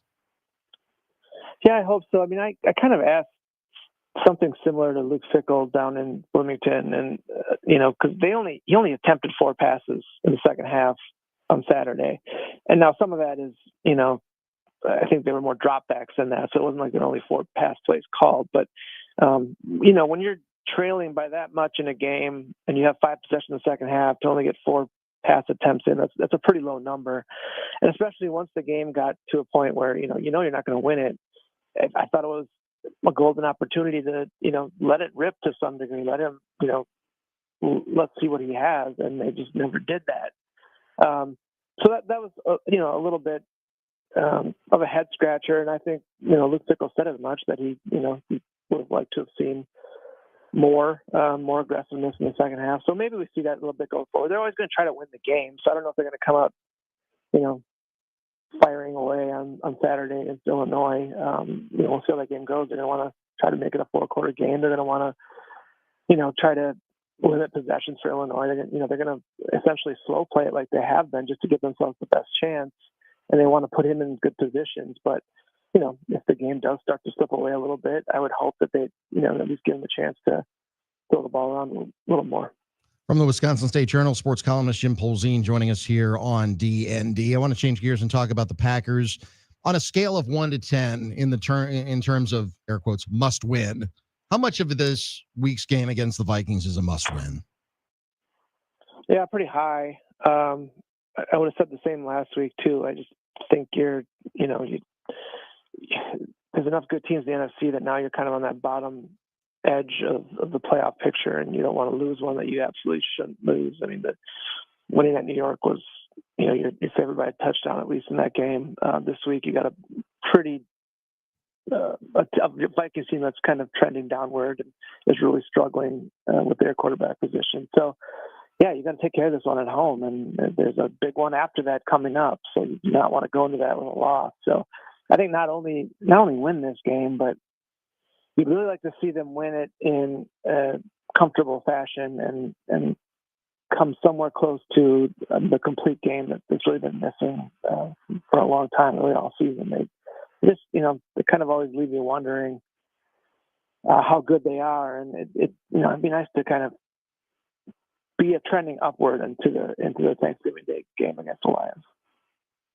When we transition to more broad conversation, I do think it's worth mentioning Giannis and the injury and the Bucks and where they stand this year. Jim, I know we're early in that season, and a lot of people don't lock in to the Bucks action until football is kind of waning off. But I think right now they're kind of sitting middle of the pack, and if Giannis is out, the national media is going to chomp at the bit of potentially getting him out of Milwaukee. Yeah, I mean, it's been a little bit of a storyline in the off season and into the season. I don't know how much it matters. The national media weighing in. It really only matters what Giannis thinks and says, and I don't know that that's going to be something that's going to come up anytime soon. I do think this story probably isn't going away. I mean, it's this season is a really big one in terms of showing him that you have the tools around him to be a competitor going forward. And so I just don't see this story going away. I think it's going to be something that's kind of this dark cloud hovering over this franchise the rest of the season until, he comes out and says definitively, what he wants to do. But he's left the door open just enough that, you can't shut the topic completely. And that's not a great position to be in if you're the Bucks. Well, as we're taking a little trip around the state here with the sports teams, Brandon Woodruff accepted his qualifying offer yesterday to return to the Brewers next year. What's your take on Woodruff coming back and what it means for the rotation and potentially Freddie Peralta maybe being moved later on this winter? Yeah, I mean, I'll start there. I don't know what it means for Freddie Peralta. I mean, I think the idea of having both those guys in the rotation and in the locker room is a big thing. And you still have Freddie at a pretty manageable number that, you certainly have to listen. If teams are going to come at you and make this an outrageous offer that's too good to pass up, then I think you have to listen. The flip side of that is you have them at a pretty good number right now that, you can, if those two are on top of your starting staff, that's a pretty good 1-2 punch with Miz right there as a 3. And Quinn Priester, right? I mean, it's a really good rotation, and I can see I could get behind the idea of going for it again. But you can make a case that if they, like I said, if they get an offer that's too good to refuse, then they have to at least listen to it. The number, I think, that $22 million is one that makes you take a step back, especially when a guy that's had the injury history that Brandon Woodruff has had. I really think it goes beyond that. I mean, if he can stay healthy and if he can especially be healthy come postseason, he's more than worth that number. And then it's hard to put a value on the leadership that he provides in that clubhouse. I don't know if I've ever seen many guys that are that respected as much as he is. And I do think he loves this place. I think he loves this franchise. He's been a Brewers his whole career, came up in the system. I think he wants to be part of any sort of championship run. So, that's big. I mean, I think that goes a long way in a clubhouse, and, keeping him around, while it might seem risky at that price, I think there's tremendous value in doing so. And it's only a 1-year deal too. So, I mean, I think that anybody can swallow, a 1-year contract, especially if it does pay out. Jim Polzin from the Wisconsin State Journal joining us here as we close up shop here on D.N.D. on this Wednesday, November 19th. Jim, we appreciate the time. We'll talk again next week and always appreciate your time and your work. Yep. Thanks, guys. Have a good week. All right. There he goes. Jim Polzin. Appreciate you. Wisconsin State Journal columnist. Kind enough to close up shop with us here on D.N.D. As coming up on tomorrow's show, we'll get you some fantasy football help. Joe Bartle from RotoWire will join us. And, last week I missed Joe's sound advice, and I came that close. Like everybody loves listening about your fantasy football team. Mm-hmm. Came that close to losing to Shanna down the hall. Oh, goodness. Wow. But I was able to. I did end up losing to Scott Dolphin down the hall. Okay. Which is very sad. That happens. Yeah. But still in the thick of it. Still, I think in like 5th place in the I mean, there's still plenty league. A lot of ball game left. But I'm facing Spencer this week. I'm facing the number 1 How team. does Spencer every year have just an outstanding team? I got no idea. I'm still trying to figure this out. He drafts really, really well for whatever reason. Yeah. I think I draft pretty well. I thought I drafted pretty well too. And I don't know. Maybe next year when we have the draft and it's at a Brewer game, maybe I just need to be sitting behind Spencer in the press box and just kind of get an eye on what he's thinking. Yeah. An eye on his cue. I'm curious about strategies. I want to know what his draft strategy is, because he always builds a pretty good team. Although he did try to poach me out of my backup quarterback, Justin Herbert, earlier this year before Lamar got hurt. So I'm glad Spencer operates in the shadows. He always, Something nefarious going on. Did you see the trade he pulled off last week? He traded away James Cook to get Travion Henderson, Khalil Shakir, and Ladd McConkey. Like, well, what are we doing? Who did he trade with? Dave Michaels, I believe. Okay. Yeah. All right. I have to go talk to Dave about that. Yeah, my goodness. All right, boys. We'll rest up and we'll go get We'll them get tomorrow. our dreams in tonight. We'll get our dreams in tonight. We That's will, right. as we endeavor to do every single week and every single day. Apologize for the last 4 hours. We'll try to be better tomorrow. Baby, you